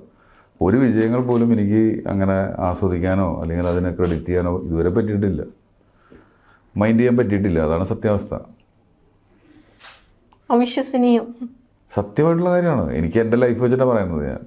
കാരണം ഇതെല്ലാം വിജയങ്ങളാണെന്ന് ഇതൊരു ഇങ്ങനെ ഒരു പോക്കല്ലേ. നമ്മൾ ഇപ്പോൾ 18-ാം പടിയിലേക്ക് എത്തുമ്പോൾ 10-ാം പടി എത്തിയിട്ട് 10-ാം പടി കയറി എന്ന് വെച്ചിട്ട് നമുക്ക് ആസ്വദിക്കാൻ പറ്റുന്നില്ല. 11 കയറാൻ കിടക്കുകയാണ്. അപ്പോൾ ഇത് ഓരോന്ന് ചെയ്യുമ്പോഴും ഇവിടെ നിലനിൽക്കണ്ടേ. നമുക്ക് ഈ വിജയങ്ങൾ ആഘോഷിച്ച് അല്ലെങ്കിൽ അതിനെ അഡ്രസ്സ് ചെയ്യുമ്പോൾ കിട്ടുന്നൊരു സ്പേസിലല്ല ഞാൻ പോകുന്നത്. ഇനിയിപ്പോൾ എനിക്ക് അടുത്ത വർക്കുകൾ ചെയ്യണം, അഭിനയിക്കണം. അപ്പോൾ അത് കുറച്ച് ബെറ്ററായിട്ട് എങ്ങനെ അഭിനയിക്കാൻ പറ്റും. ഇനിയിപ്പോൾ ഒരു പടം ഡയറക്റ്റ് ചെയ്യുമ്പോൾ അടുത്തത് ഒന്നും കൂടി എനിക്ക് നല്ലൊരു സ്ക്രിപ്റ്റ് എഴുതാൻ പറ്റണം. ഇതൊക്കെ ടാസ്കല്ലേ. ഞാൻ നേരെ അതിലോട്ടാണ് പോകുന്നത്, അടുത്ത പരിപാടിയെന്ന്. അല്ലെങ്കിൽ ജോസഫ് കൊണ്ട് എൻ്റെ കരിയർ തീരേണ്ടതാണ്. കാരണം ജോസഫാണ് എൻ്റെ ഏറ്റവും വലിയ സക്സസ്. അത് കഴിഞ്ഞപ്പോൾ എനിക്ക് കിട്ടിയതൊക്കെ ഇതാണ്. പക്ഷേ ഇതൊരു ഉത്തരവാദിത്വം കൂടി ഉണ്ടല്ലോ. ജോജു ഒരുപാട് പേരോട് ചാൻസ് ചോദിച്ചിട്ടുണ്ടല്ലോ. ഇപ്പോൾ ജോജുവിനോട് ചാൻസ് ചോദിക്കുന്ന ഒരു സിറ്റുവേഷനിലേക്കാണ് കാര്യങ്ങൾ എത്തിയിരിക്കുന്നത്. ഈ ചാൻസ് ചോദിച്ചു വരുന്നവരോട് എന്താ ഇപ്പം പറയാറ്? ഇപ്പം ചാൻസ് ചോദിക്കേണ്ട ഒരു ആവശ്യമില്ല ശരിക്കും പറഞ്ഞാൽ. കാരണം അത്രയധികം ഓഡീഷൻ കോൾസ് വരുന്നു, അത്രയധികം ഓൺലൈനിൽ ഒരാളുടെ ടാലൻറ്റ് തിരിച്ചറിയാൻ നിമിഷങ്ങൾ മതി. നന്നായി പാട്ട് പാടുന്ന ഒരാളുണ്ടെങ്കിൽ ടക്കെന്ന് പറഞ്ഞിട്ട് മുന്നിലെത്തുന്നു. അപ്പോൾ അത്രയും ഓപ്പർച്യൂണിറ്റി. അപ്പോൾ അവരുടെ ടാലൻറ്റ് അവരുടെ ആ രീതിയിൽ പുറത്ത് ഷോറയിലായിട്ട് കാണിക്കുക, അവസരങ്ങൾ നേടുക. പണ്ടതില്ല. പണ്ട് നമുക്ക് ആകെ സ്റ്റുഡിയോയിൽ എടുക്കുന്നൊരു ഫോട്ടോ കൊടുത്തിട്ട് സാർ അഭിനയിക്കാൻ അവസരം തരണമെന്ന് ചോദിക്കുന്നൊരവസ്ഥ മാത്രമേ ഉള്ളൂ. പക്ഷെ ഇന്നതല്ലല്ലോ. പിന്നെ അവർ പോകും, അവർ ചാൻസ് ചോദിക്കുന്നതിനെക്കുറിച്ചും ആ ചാൻസ് ചോദിക്കുന്ന കാര്യത്തിനും അവർ എലിജിബിൾ ആയിട്ടിരിക്കുക എന്നുള്ളത് വലിയൊരു കാര്യം. നമ്മൾ അഭിനയിക്കാൻ പോകുന്നത് ഒരു അഭിനയിക്കാൻ ഒരു ക്യാരക്ടറാണ്. ആ ക്യാരക്ടർ അഭിനയിക്കാൻ അവർ പ്രാപ്തരാകുക എന്ന് പറയുന്നത് ആയിട്ട് വേണം അതിന് പോകാനായിട്ട്. ആഗ്രഹം വെച്ച് പോകരുത്, നടക്കില്ല. കാരണം ഇവിടെ എല്ലാവരും ആഗ്രഹം വെച്ചാണ് ജീവിക്കുന്നത്. ആഗ്രഹത്തിൻ്റെ ഒപ്പം നമ്മളതിന് എനിക്കൊരു ക്യാരക്ടർ വന്നാൽ ഞാൻ ട്രൈ ചെയ്യാം, ഞാൻ ശ്രമിക്കാം, എനിക്ക് നല്ല ആഗ്രഹമുണ്ട്. അത് നടക്കില്ല. പണ്ട് ഞാൻ അതിലാണ് നടന്നത്. അതിൽ നടക്കാതെ തോറ്റുപോയ ഒരാളാണ് ഞാൻ. ആഗ്രഹത്തിൻ്റെ പുറത്ത് നടന്നിട്ട് തോറ്റപ്പോൾ ഞാൻ അതിനെ കണ്ടത് ഇതിന് ഞാൻ എലിജിബിൾ ആവുക എന്നുള്ളതാണ്. ഞാൻ എലിജിബിൾ ആയപ്പോൾ അവസരങ്ങൾ എനിക്ക് വന്നു. അത് തന്നെ എനിക്ക് അവരോടും പറയാനുള്ളത്. നിങ്ങൾക്ക് വേണ്ടത്, നിങ്ങൾക്ക് ഡോക്ടറാവണോ, ആവൂ, പഠിക്കൂ, എൻട്രൻസ് എഴുതൂ, വാങ്ങൂ. എൻട്രൻസ് ഒന്നും എഴുതാൻ പറ്റില്ല, എനിക്ക് ഡോക്ടറാവണം, എനിക്ക് നല്ല ആഗ്രഹമുണ്ട്. അത് ഇവിടെ നടക്കില്ലല്ലോ.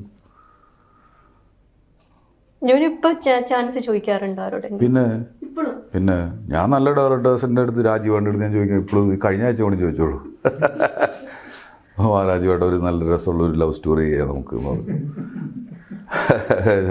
അങ്ങനെ ഞാൻ നല്ല പണി അറിയുന്ന ആളുകളോട് ഇപ്പോഴും ജോഷ് സാറിനോട് പറയുമല്ലോ, ജോഷ് സാറിനോട് പറയും. നല്ല ഡയറക്ടേഴ്സിൻ്റെ അടുത്ത് വർക്ക് ചെയ്യുന്നത് ഭയങ്കര രസമാണത്. ഞാൻ തുറമുഖത്തിൽ ഒക്കെ വർക്ക് ചെയ്തതൊക്കെ എന്നെ സംബന്ധിച്ച് ഭയങ്കര രസമുള്ളൊരു ഫീലായിരുന്നു. എൻ്റെ ഒരു 30 മിനിറ്റിൻ്റെ ഒരു എപ്പിസോഡുണ്ട് തുറമുഖത്തിൽ, എൻ്റെ ഒരു എപ്പിസോഡുണ്ട്. അത് ഭയങ്കര, ഞങ്ങൾ വെറുതെ ഈസി ആയിട്ട് ഷൂട്ട് ചെയ്തൊരു സാധനം. അത് ഫൈറ്റും എല്ലാവരും അത്ര ഈസി. അതായത് പണി അറിയുന്നവരുടെ കൂടെ വർക്ക് ചെയ്യുമ്പോൾ ഈ ജോലി അങ്ങ് എളുപ്പമാവാണേ. അങ്ങോട്ടും ഇങ്ങോട്ടുള്ള കമ്മ്യൂണിക്കേഷനും എല്ലാം അത് നല്ല രസമാണ് വർക്ക് ചെയ്യാൻ. അത് അല്ലെങ്കിൽ അത് നമുക്ക് സ്ട്രെയിൻ ആയിരിക്കും. അപ്പോൾ നല്ല ഡയറക്ടേഴ്സിനോട് വർക്ക് ചെയ്യാൻ ഞാൻ ഇപ്പോഴും ഇനിയും ചോദിക്കും, അതെന്നും ചോദിക്കും. ആഗ്രഹമാണത്. ഈ ലവ് സ്റ്റോറിയുടെ കാര്യം പറഞ്ഞപ്പോൾ ജോജുവിന് ഒരു ഭയങ്കര റൊമാൻറ്റിക് ആക്ടറിന് ഒരുപാട് ഫാൻ ബേസ് ഉണ്ട്, പ്രത്യേകിച്ച് സ്ത്രീകളുടെ ഇടയിൽ. അറിയാമോ അത്? പിന്നെ അത് മുഴുവൻ പണ്ട് പ്രേമം മുഴുവൻ പൊട്ടിപ്പോയോണ്ട് ആ പ്രേമം മുഴുവൻ ഞാൻ അഭിനയിച്ച് തീർക്കുക. എത്ര പ്രേമം ഉണ്ടായിട്ടുണ്ട്? എനിക്ക് ഒരുപാട് പേരോട് തോന്നിയിട്ടുണ്ട്. സൗന്ദര്യമുള്ള എന്തിനോടും പ്രണയം തോന്നുന്ന ഒരാളാണ് ഞാൻ. അതിപ്പോൾ നല്ല കാറായാലും അതിനെ ഞാനൊരു വസ്തുവായിട്ട് കാണാറില്ല. വളരെ റെസ്പെക്റ്റ് കൊടുത്തിട്ട് അതിനെ കാണുന്നത്. മനുഷ്യരോടായാലും അത് എനിക്ക് ആണുങ്ങളോട് വരെ ഭയങ്കര ആരാധന തോന്നിയിട്ടുള്ള ആണുങ്ങൾ കാണാറുണ്ട്.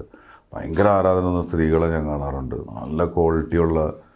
അപ്പോൾ അവരുടെ ഒരു സൗഹൃദം പോലും ഞാൻ അതിനെ വലിയ വാല്യൂ ചെയ്യുന്നു. കാരണം നല്ല ആളുകളായിട്ടുള്ള സൗഹൃദങ്ങൾ, അതിപ്പോൾ ഒരു പ്രണയം ആവണമെന്നൊന്നുമില്ല. ഞാൻ അങ്ങനത്തെ ഒരു കാഴ്ചപ്പാടിലാണ് ഞാൻ ജീവിക്കുന്നത്. ഈ മധുരം അല്ലെങ്കിൽ പുത്തംപുതുകാലം ആ സിനിമകളിലൊക്കെ ലവ്സ് ഒരു റൊമാൻറ്റിക് സൈഡ് എക്സ്പ്ലോർ ചെയ്തിട്ടുണ്ട്. പക്ഷേ ലേറ്റ്ലി നമ്മൾ അങ്ങനെ കാണുന്നില്ല. കാരണം എനിക്ക് ഈ വളരെ ഇൻറ്റൻസ് ആയിട്ടുള്ള കഥാപാത്രങ്ങൾ ചെയ്യുമ്പോൾ കുറച്ചും കൂടെ മാസ് അപ്പീൽ, കുറച്ചും കൂടെ ജനങ്ങളിലേക്ക് എത്തുന്ന വലിയ രീതിയിലുള്ള ലാർജർ ദാൻ ലൈഫ് സിനിമകൾ ചെയ്യുമ്പോൾ ആളുകളിലേക്ക് എത്താൻ എളുപ്പമാണെന്ന് തോന്നുന്നുണ്ടോ? അല്ല, ഇത് ഒരിക്കലും നടനെ സംബന്ധിച്ചിട്ടുള്ള കാര്യമല്ലെന്നേ. ഇത് ആക്ച്വലി ഇത് ക്രിയേറ്റേഴ്സിൻ്റെ അടുത്ത് നിന്ന് വരേണ്ടതാണ്. ഒന്നുകിൽ ഞാനായിട്ട് എനിക്ക് വേണ്ടി അങ്ങനത്തെ ഒരു പടം ഉണ്ടാക്കണം, അല്ലെങ്കിൽ എനിക്ക് പുറത്തുനിന്ന് കിട്ടണം. എനിക്ക് കിട്ടാത്തതുകൊണ്ടാണ് അതായത്. കഥകൾ കിട്ടുന്നുണ്ടാവും, പക്ഷേ ഈ പറഞ്ഞ രീതിയിൽ നല്ലൊരു സ്ക്രിപ്റ്റ്, നല്ലൊരു, നിങ്ങൾ പറഞ്ഞത് വെച്ചാൽ ഇപ്പോൾ നല്ലൊരു പേര് കിട്ടിയിട്ട് ഇയാൾ കുഴപ്പമില്ലാണ്ട് ചെയ്യുന്നു ഇങ്ങനത്തെ സിനിമകളെന്ന് പറഞ്ഞിട്ട് അതിനെ മോശമാക്കാൻ താല്പര്യമില്ലാത്തതുകൊണ്ടാണ് ഞാൻ കൂടുതലും അങ്ങോട്ട് പോകാത്തത്. അപ്പോൾ നല്ല ആൾക്കാരുടെ കൂടെ വെയിറ്റിംഗാണ് തമാശ പടം ചെയ്യാനും ലവ് സ്റ്റോറി ചെയ്യാനും ഇടി ചെയ്യാനും. നമുക്ക് ഒരേപോലെ ആക്ഷൻ ചെയ്യണ പോലെ, ഇപ്പം നിങ്ങൾ പറഞ്ഞ ഈ കോംപ്ലിക്കേറ്റഡ് ക്യാരക്ടേഴ്സ് ചെയ്യുന്ന പോലെ തന്നെ എല്ലാ വേഷങ്ങളോടും താല്പര്യമാണ്. പക്ഷെ അത് സ്ക്രിപ്റ്റും പ്രൊജക്ട്സും കിട്ടാനാണ് പാട്. ആക്ഷൻ സിനിമകൾ കാണാനും ഒക്കെ പണ്ടോട്ടേ താല്പര്യമുണ്ടായിരുന്നു. എപ്പോൾ തൊട്ടാണ് ശരിക്കും ആക്ഷൻ സീൻസ് ചെയ്യുന്നത് ശരിക്കും എൻജോയ് ചെയ്യാൻ വേണ്ടത്? നല്ല രീതിയിൽ ആക്ഷൻ രാജാതിരാജെ തന്നെ കുറച്ച് ശ്രദ്ധിക്കപ്പെട്ടിരുന്നു. ആ ഫിസിക്ക് യൂസ് ചെയ്യുന്ന ഒരു രീതിയുണ്ട്. പിന്നെ എനിക്ക് തോന്നുന്നു പോലും വളരെയധികം ശ്രദ്ധിക്കുന്നു. പിന്നെ അങ്ങോട്ട് ഒരുപാട് സിനിമകൾ. എപ്പോൾ തൊട്ടാണ് ജോലി പേഴ്സണലി ആക്ഷൻ എൻജോയ് ചെയ്ത് ചെയ്യാൻ തുടങ്ങിയത്? എന്നെ സംബന്ധിച്ചിടത്തോളം ഒരു ഇടി ആയാലും ഫ്രെയിമിൽ വന്ന് നിൽക്കുന്ന ഒരു മൊമെൻറ്റ്, ഒരു സെക്കൻഡ് ആയാലും ആക്റ്റാണ്. അപ്പോൾ നിങ്ങൾക്ക് ഞാൻ ഇടിച്ച പോലെ തോന്നാറുണ്ടെന്ന് പറയുന്നത് എൻ്റെ ആക്ട് കൊണ്ട് തോന്നുന്നത്. എനിക്കത് ഇടി മാത്രമല്ല, ഒരു കായികമായിട്ട് വെറുതെ കൈ വീശണതോ ഒരാൾ ഇടിക്കുന്നതോ അല്ല. എന്തിനിടിക്കുന്നു, ആരിടിക്കുന്നു, എപ്പോൾ ഇടിക്കുന്നു, എങ്ങനെ ഇടിക്കുന്നു എന്നുള്ള ഒരു പോയിന്റ് ഞാൻ എൻ്റെ ചിന്തയിൽ ഉണ്ടായിട്ടാണ് ഞാൻ ഇടിക്കുന്നത്. അപ്പോൾ ആ ഇടിക്ക് അങ്ങനെ തോന്നണം. അതിന് പല പല ഇതുണ്ട്. അപ്പോൾ എന്നെ സംബന്ധിച്ചത് ആക്റ്റാണ്. അത് എന്നിൽ ആദ്യം എന്നെക്കൊണ്ട് അത് ചെയ്യാൻ പറ്റുമെന്ന് വിശ്വസിച്ചത് ഞാൻ പോലും അല്ല. എനിക്ക് പോലും ഇങ്ങനത്തെ ഒരു ചിന്ത ഉണ്ടായിരുന്നില്ല. ജോഷ് സാറാണ് ഈവൻ അത് ജോസഫ് പോലും കാണാതെയാണ് ജോഷ് സാർ എന്നെ പുറഞ്ചൂല് കാസ്റ്റ് ചെയ്യുന്നത്. അത് ഞാൻ ഞെട്ടിപ്പോയൊരു കാര്യമാണ്. അപ്പോൾ എനിക്കൊരു ഉത്തരവാദിത്തമായി ഇടിച്ചേ പറ്റൂ എന്നുള്ളത്. അപ്പോൾ അത് ഇടിക്കാനായിട്ട് പിന്നെ ഞാനത് അഭിനയിക്കാൻ ചെല്ലുമ്പോൾ ഇടി എടുക്കുന്നത് എൻ്റെ നാട്ടിൽ. ഫുൾ ചുറ്റും 10,000 ആൾക്കാർ നിൽക്കുക ഷൂട്ട് കാണാനായിട്ട്. ഇവൻ എന്ത് ഇടിക്കണേന്ന് കാണണല്ലോ. എൻ്റെ പ്രശ്നം ജോഷ്, അപ്പം ജോഷ് സാറല്ലായിരുന്നു എൻ്റെ പ്രശ്നം, നാട്ടുകാരായി.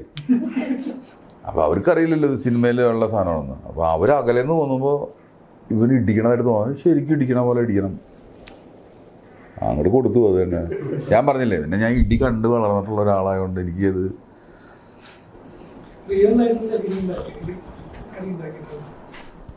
കിട്ടിയിട്ടുണ്ട്, കൊടുത്തിട്ടുണ്ട്.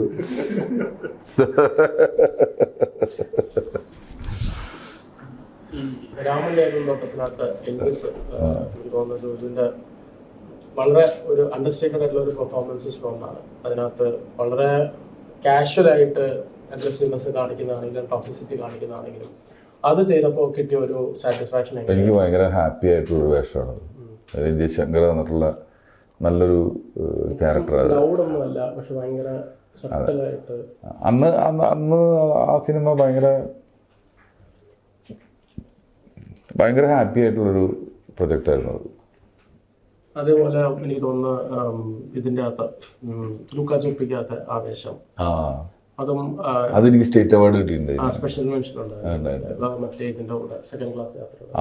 അത് നല്ല രസമുള്ള പ്രോസസ്സായിരുന്നു അതൊക്കെ. ആ പടവും നല്ല ഓർക്കുന്നൊരു വേഷം.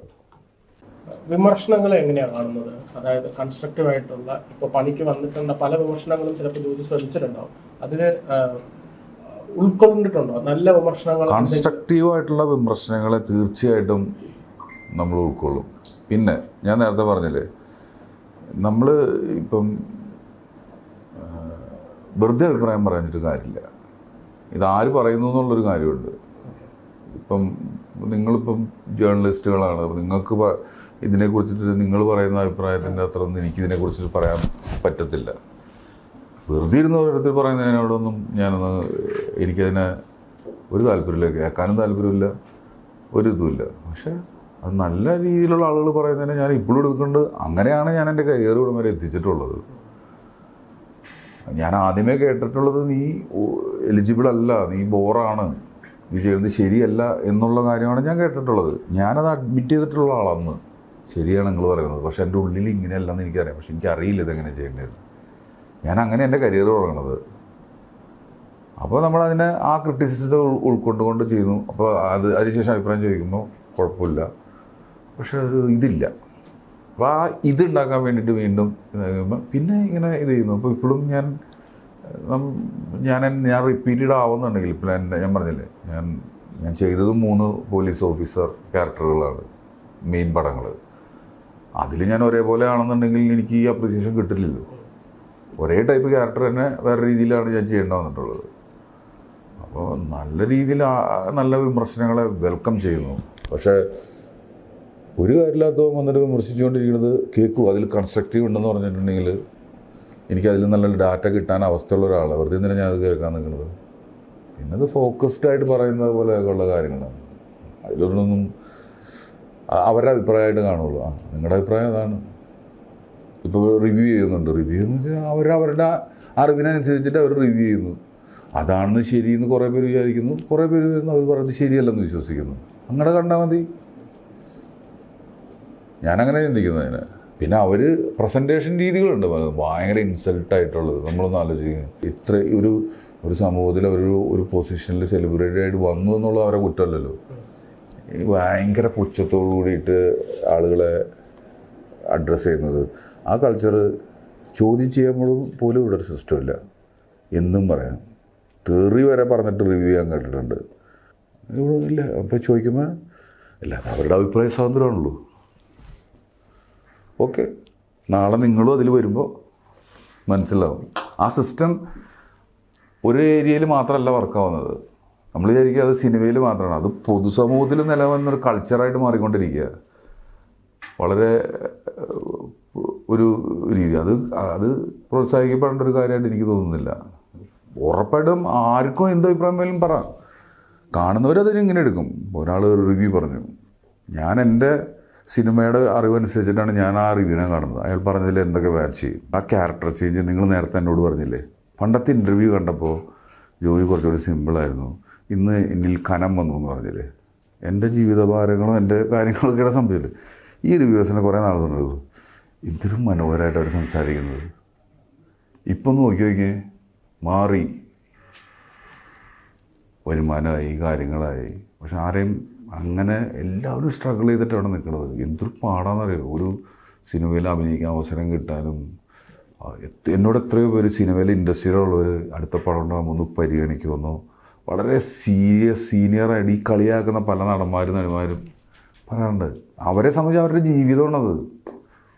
ഇതിന് കുറേ ആൾക്കാരൊന്ന് പുച്ഛിക്കുമ്പോൾ അവർക്കുണ്ടാകുന്ന മാനസിക വിഷമം എനിക്കുണ്ടെങ്കിൽ അവർക്ക് എത്രത്തോളം ഉണ്ടാവും. അതിനാരും മൈൻഡ് ചെയ്യുന്നില്ല. പൊതുസമൂഹം അതിനെ കൈയടിച്ചിട്ട് രസമായിട്ടുണ്ട് കേട്ടോ, കലകിയുണ്ട് കേട്ടോ.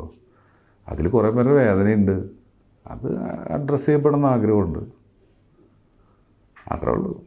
ഭയങ്കര ഒരു എന്തുവേണം പറയണ്ടേ, പക്ഷെ പറയുന്നതിനൊരു ഇത് വേണ്ടേ. അത് എൻ്റെ അഭിപ്രായം മാത്രമായിട്ട് എനിക്ക് തോന്നുന്നില്ല, ഒരുപാട് പേര് അത് ഡിസ്കസ് ചെയ്യപ്പെടുന്നുണ്ട്. പിന്നെ ഇതൊക്കെ ചെന്ന് അവസാനിക്കാൻ പോകുന്നത് എന്നെങ്കിലും ഏതെങ്കിലും ഒരുത്തൻ്റെ കുരു പൊട്ടും. അപ്പോൾ അത് സംഭവിക്കുന്നത് കുറച്ച് വളരെ മോശമായിട്ടുള്ള അവസ്ഥയായിരിക്കും. അത് തന്നെയാണ് പല ജീവിത സാഹചര്യങ്ങളും കണ്ടുകൊണ്ടിരിക്കുന്നത്. എന്നും എക്കാലത്തും എല്ലാവരും സഹിച്ചിരിക്കുമെന്ന് എനിക്ക് തോന്നുന്നില്ല. അങ്ങനെയാണ് എനിക്ക് തോന്നുന്നത്. അർജുൻ്റെ പൊളിറ്റിക്സ്, അതായത് ഒരു പഴയ ഇൻസ്റ്റൻസ് ഉണ്ടായില്ല, വണ്ടി എന്തോ ബ്ലോക്ക് ചെയ്തു എന്താ പറഞ്ഞിട്ട്, അപ്പം ജോജുവിനെ എല്ലാവരും കൂടെ ഒരു പൊളിറ്റിക്കൽ ഇതാക്കി. അത് കഴിഞ്ഞിട്ട് പിന്നെ വേറെ എന്തോ ഒരു സമരം വന്നപ്പോൾ എന്താ ജോജു റിയാക്ട് ചെയ്യാത്ത എന്നൊക്കെ ചോദിച്ചിട്ട് എന്താ ജോജുവിൻ്റെ ഒരു പൊളിറ്റിക്കൽ എൻ്റെ ഒരു ജീവിതത്തിൽ ഒരു ദിവസത്തിൽ ഒരു സംഭവിച്ചു പോയൊരു കാര്യം മാത്രമാണ്. അതിന് ഞാൻ ഒരിക്കലും ഒരു പൊളിറ്റിക്കൽ വ്യൂവിലോ ഒന്നിലുമല്ല, സംഭവിച്ചു പോയി ഇങ്ങനൊരു കാര്യം. അങ്ങനൊരു കാര്യം ഞാൻ പറഞ്ഞ ഒരു കാര്യം, അത് ഒരിക്കലും ഒരു പാർട്ടി ബേസ് ആയിട്ടുള്ളൊരു കാര്യമല്ല. അന്നത്തെ റിയൽ സിറ്റുവേഷൻസ് ഇന്ന് വരെ അവിടെ കൂടിയുന്ന ആൾക്കാർക്കല്ലാതെ ഒരാൾക്കറിയില്ല എന്താ നടന്നിട്ടുള്ളത് എന്നുള്ളത്. ഒരിക്കലും ഞാനൊരു കോൺഗ്രസ് വിരോധിയായിട്ടോ അല്ലെങ്കിൽ ആ പാർട്ടിക്കെതിരെയോ ചെയ്ത ഒരു കാര്യമായിട്ട് ഒരിക്കലും അതിനെ കാണാൻ പാടില്ലാത്തതാണ്. അതല്ല അവിടെ നടന്നിട്ടുള്ളത്. എൻ്റെ റിയാലിറ്റി ഒന്നും ഞാൻ പറയുന്നില്ല. അന്ന് അവിടെ കൂടിയിരുന്ന അന്ന് ഞാൻ വണ്ടിയുടെ ഉള്ളിലിരിക്കുമ്പോൾ എനിക്ക് മുമ്പേ അവിടെ തടിച്ചുകൂടി നിന്ന ജനങ്ങൾക്കറിയാം എന്താണ് അവിടെ സംഭവിച്ചിട്ടുള്ളത് എന്നുള്ളത്. ഒരിക്കലും ഒരു പൊളിറ്റിക്കൽ ആയിട്ടുള്ള കാര്യമില്ല. കാരണം ഞാൻ പറഞ്ഞില്ല, എൻ്റെ പൊളിറ്റിക്സും എൻ്റെ ആഗ്രഹങ്ങളും എൻ്റെ സ്വപ്നങ്ങളും ഒക്കെ സിനിമയിലാണ്. എനിക്ക് വേറെ ഒന്നിനോടും ഒരു കാര്യത്തിനോടും, ഈവൻ കള്ളിനോടോ അല്ലെങ്കിൽ ഡ്രഗ്സിനോ ഒന്നിനോട് പോലും അത്രയധികം എനിക്ക് പാഷനില്ല, സ്ഥാനമില്ല എൻ്റെ ലൈഫിൽ. അപ്പോൾ പിന്നെ എങ്ങനെയാണ് നമ്മുടെ നാട് നന്നാവണമെന്ന് ഏറ്റവും കൂടുതൽ ആഗ്രഹിക്കുന്ന ഒരാൾക്കാർ. കാരണം നമ്മുടെ നാട്ടിൽ ഏത് പാർട്ടിക്കാണോ ജനങ്ങൾക്ക് നല്ലൊരു ലൈഫ് കൊടുക്കാൻ പറ്റുക ആ പാർട്ടി ആവട്ടെ. ഭരണാധികാരികൾ നല്ല ലീഡേഴ്സും വരട്ടെ എന്ന് ആഗ്രഹിക്കുന്ന ആൾ. നമുക്ക് നല്ലൊരു ലീഡർ ഉണ്ടായാൽ പുതിയ കുറേ കാര്യങ്ങൾ ഈ നാട്ടിൽ നടന്നാൽ നമ്മൾക്കത് രസമല്ലേ എന്ന് മാത്രമുള്ള ഒരു ചിന്ത മാത്രമേ എനിക്കുള്ളൂ. വിട്ടിട്ട് വേറെ ഒരു പ്ലാനും ഇല്ല, പദ്ധതിയും ഇല്ല, ഒന്നുമില്ല. വിധിയിൽ വിശ്വസിക്കുന്നുണ്ടോ? വിധിയിൽ വിശ്വസിക്കാതെ പറ്റില്ലല്ലോ. കാരണം ചില സമയത്ത് തോന്നും സംഭവിക്കുന്ന കാര്യങ്ങളെല്ലാം നമ്മളിലോട് സംഭവിക്കാൻ വേണ്ടി മുന്നേ കൂട്ടി തീരുമാനിച്ചാന്ന് തോന്നും. ജീവിതത്തിലെ ചില നിമിഷങ്ങൾ കാണുമ്പോൾ ചിലപ്പോൾ തോന്നും ഇതെന്താ ഇങ്ങനെയെന്ന് തോന്നും. അപ്പോൾ പിടിവിട്ടാത്ത കുറേ കാര്യങ്ങളുണ്ട് ജീവിതമായിട്ട് ബന്ധപ്പെട്ട്. അപ്പം ഞാനിതിൻ്റെ പിന്നാലെ അന്വേഷിച്ച് പോകാറില്ല. സംഭവാമി യുഗേ യുഗേ.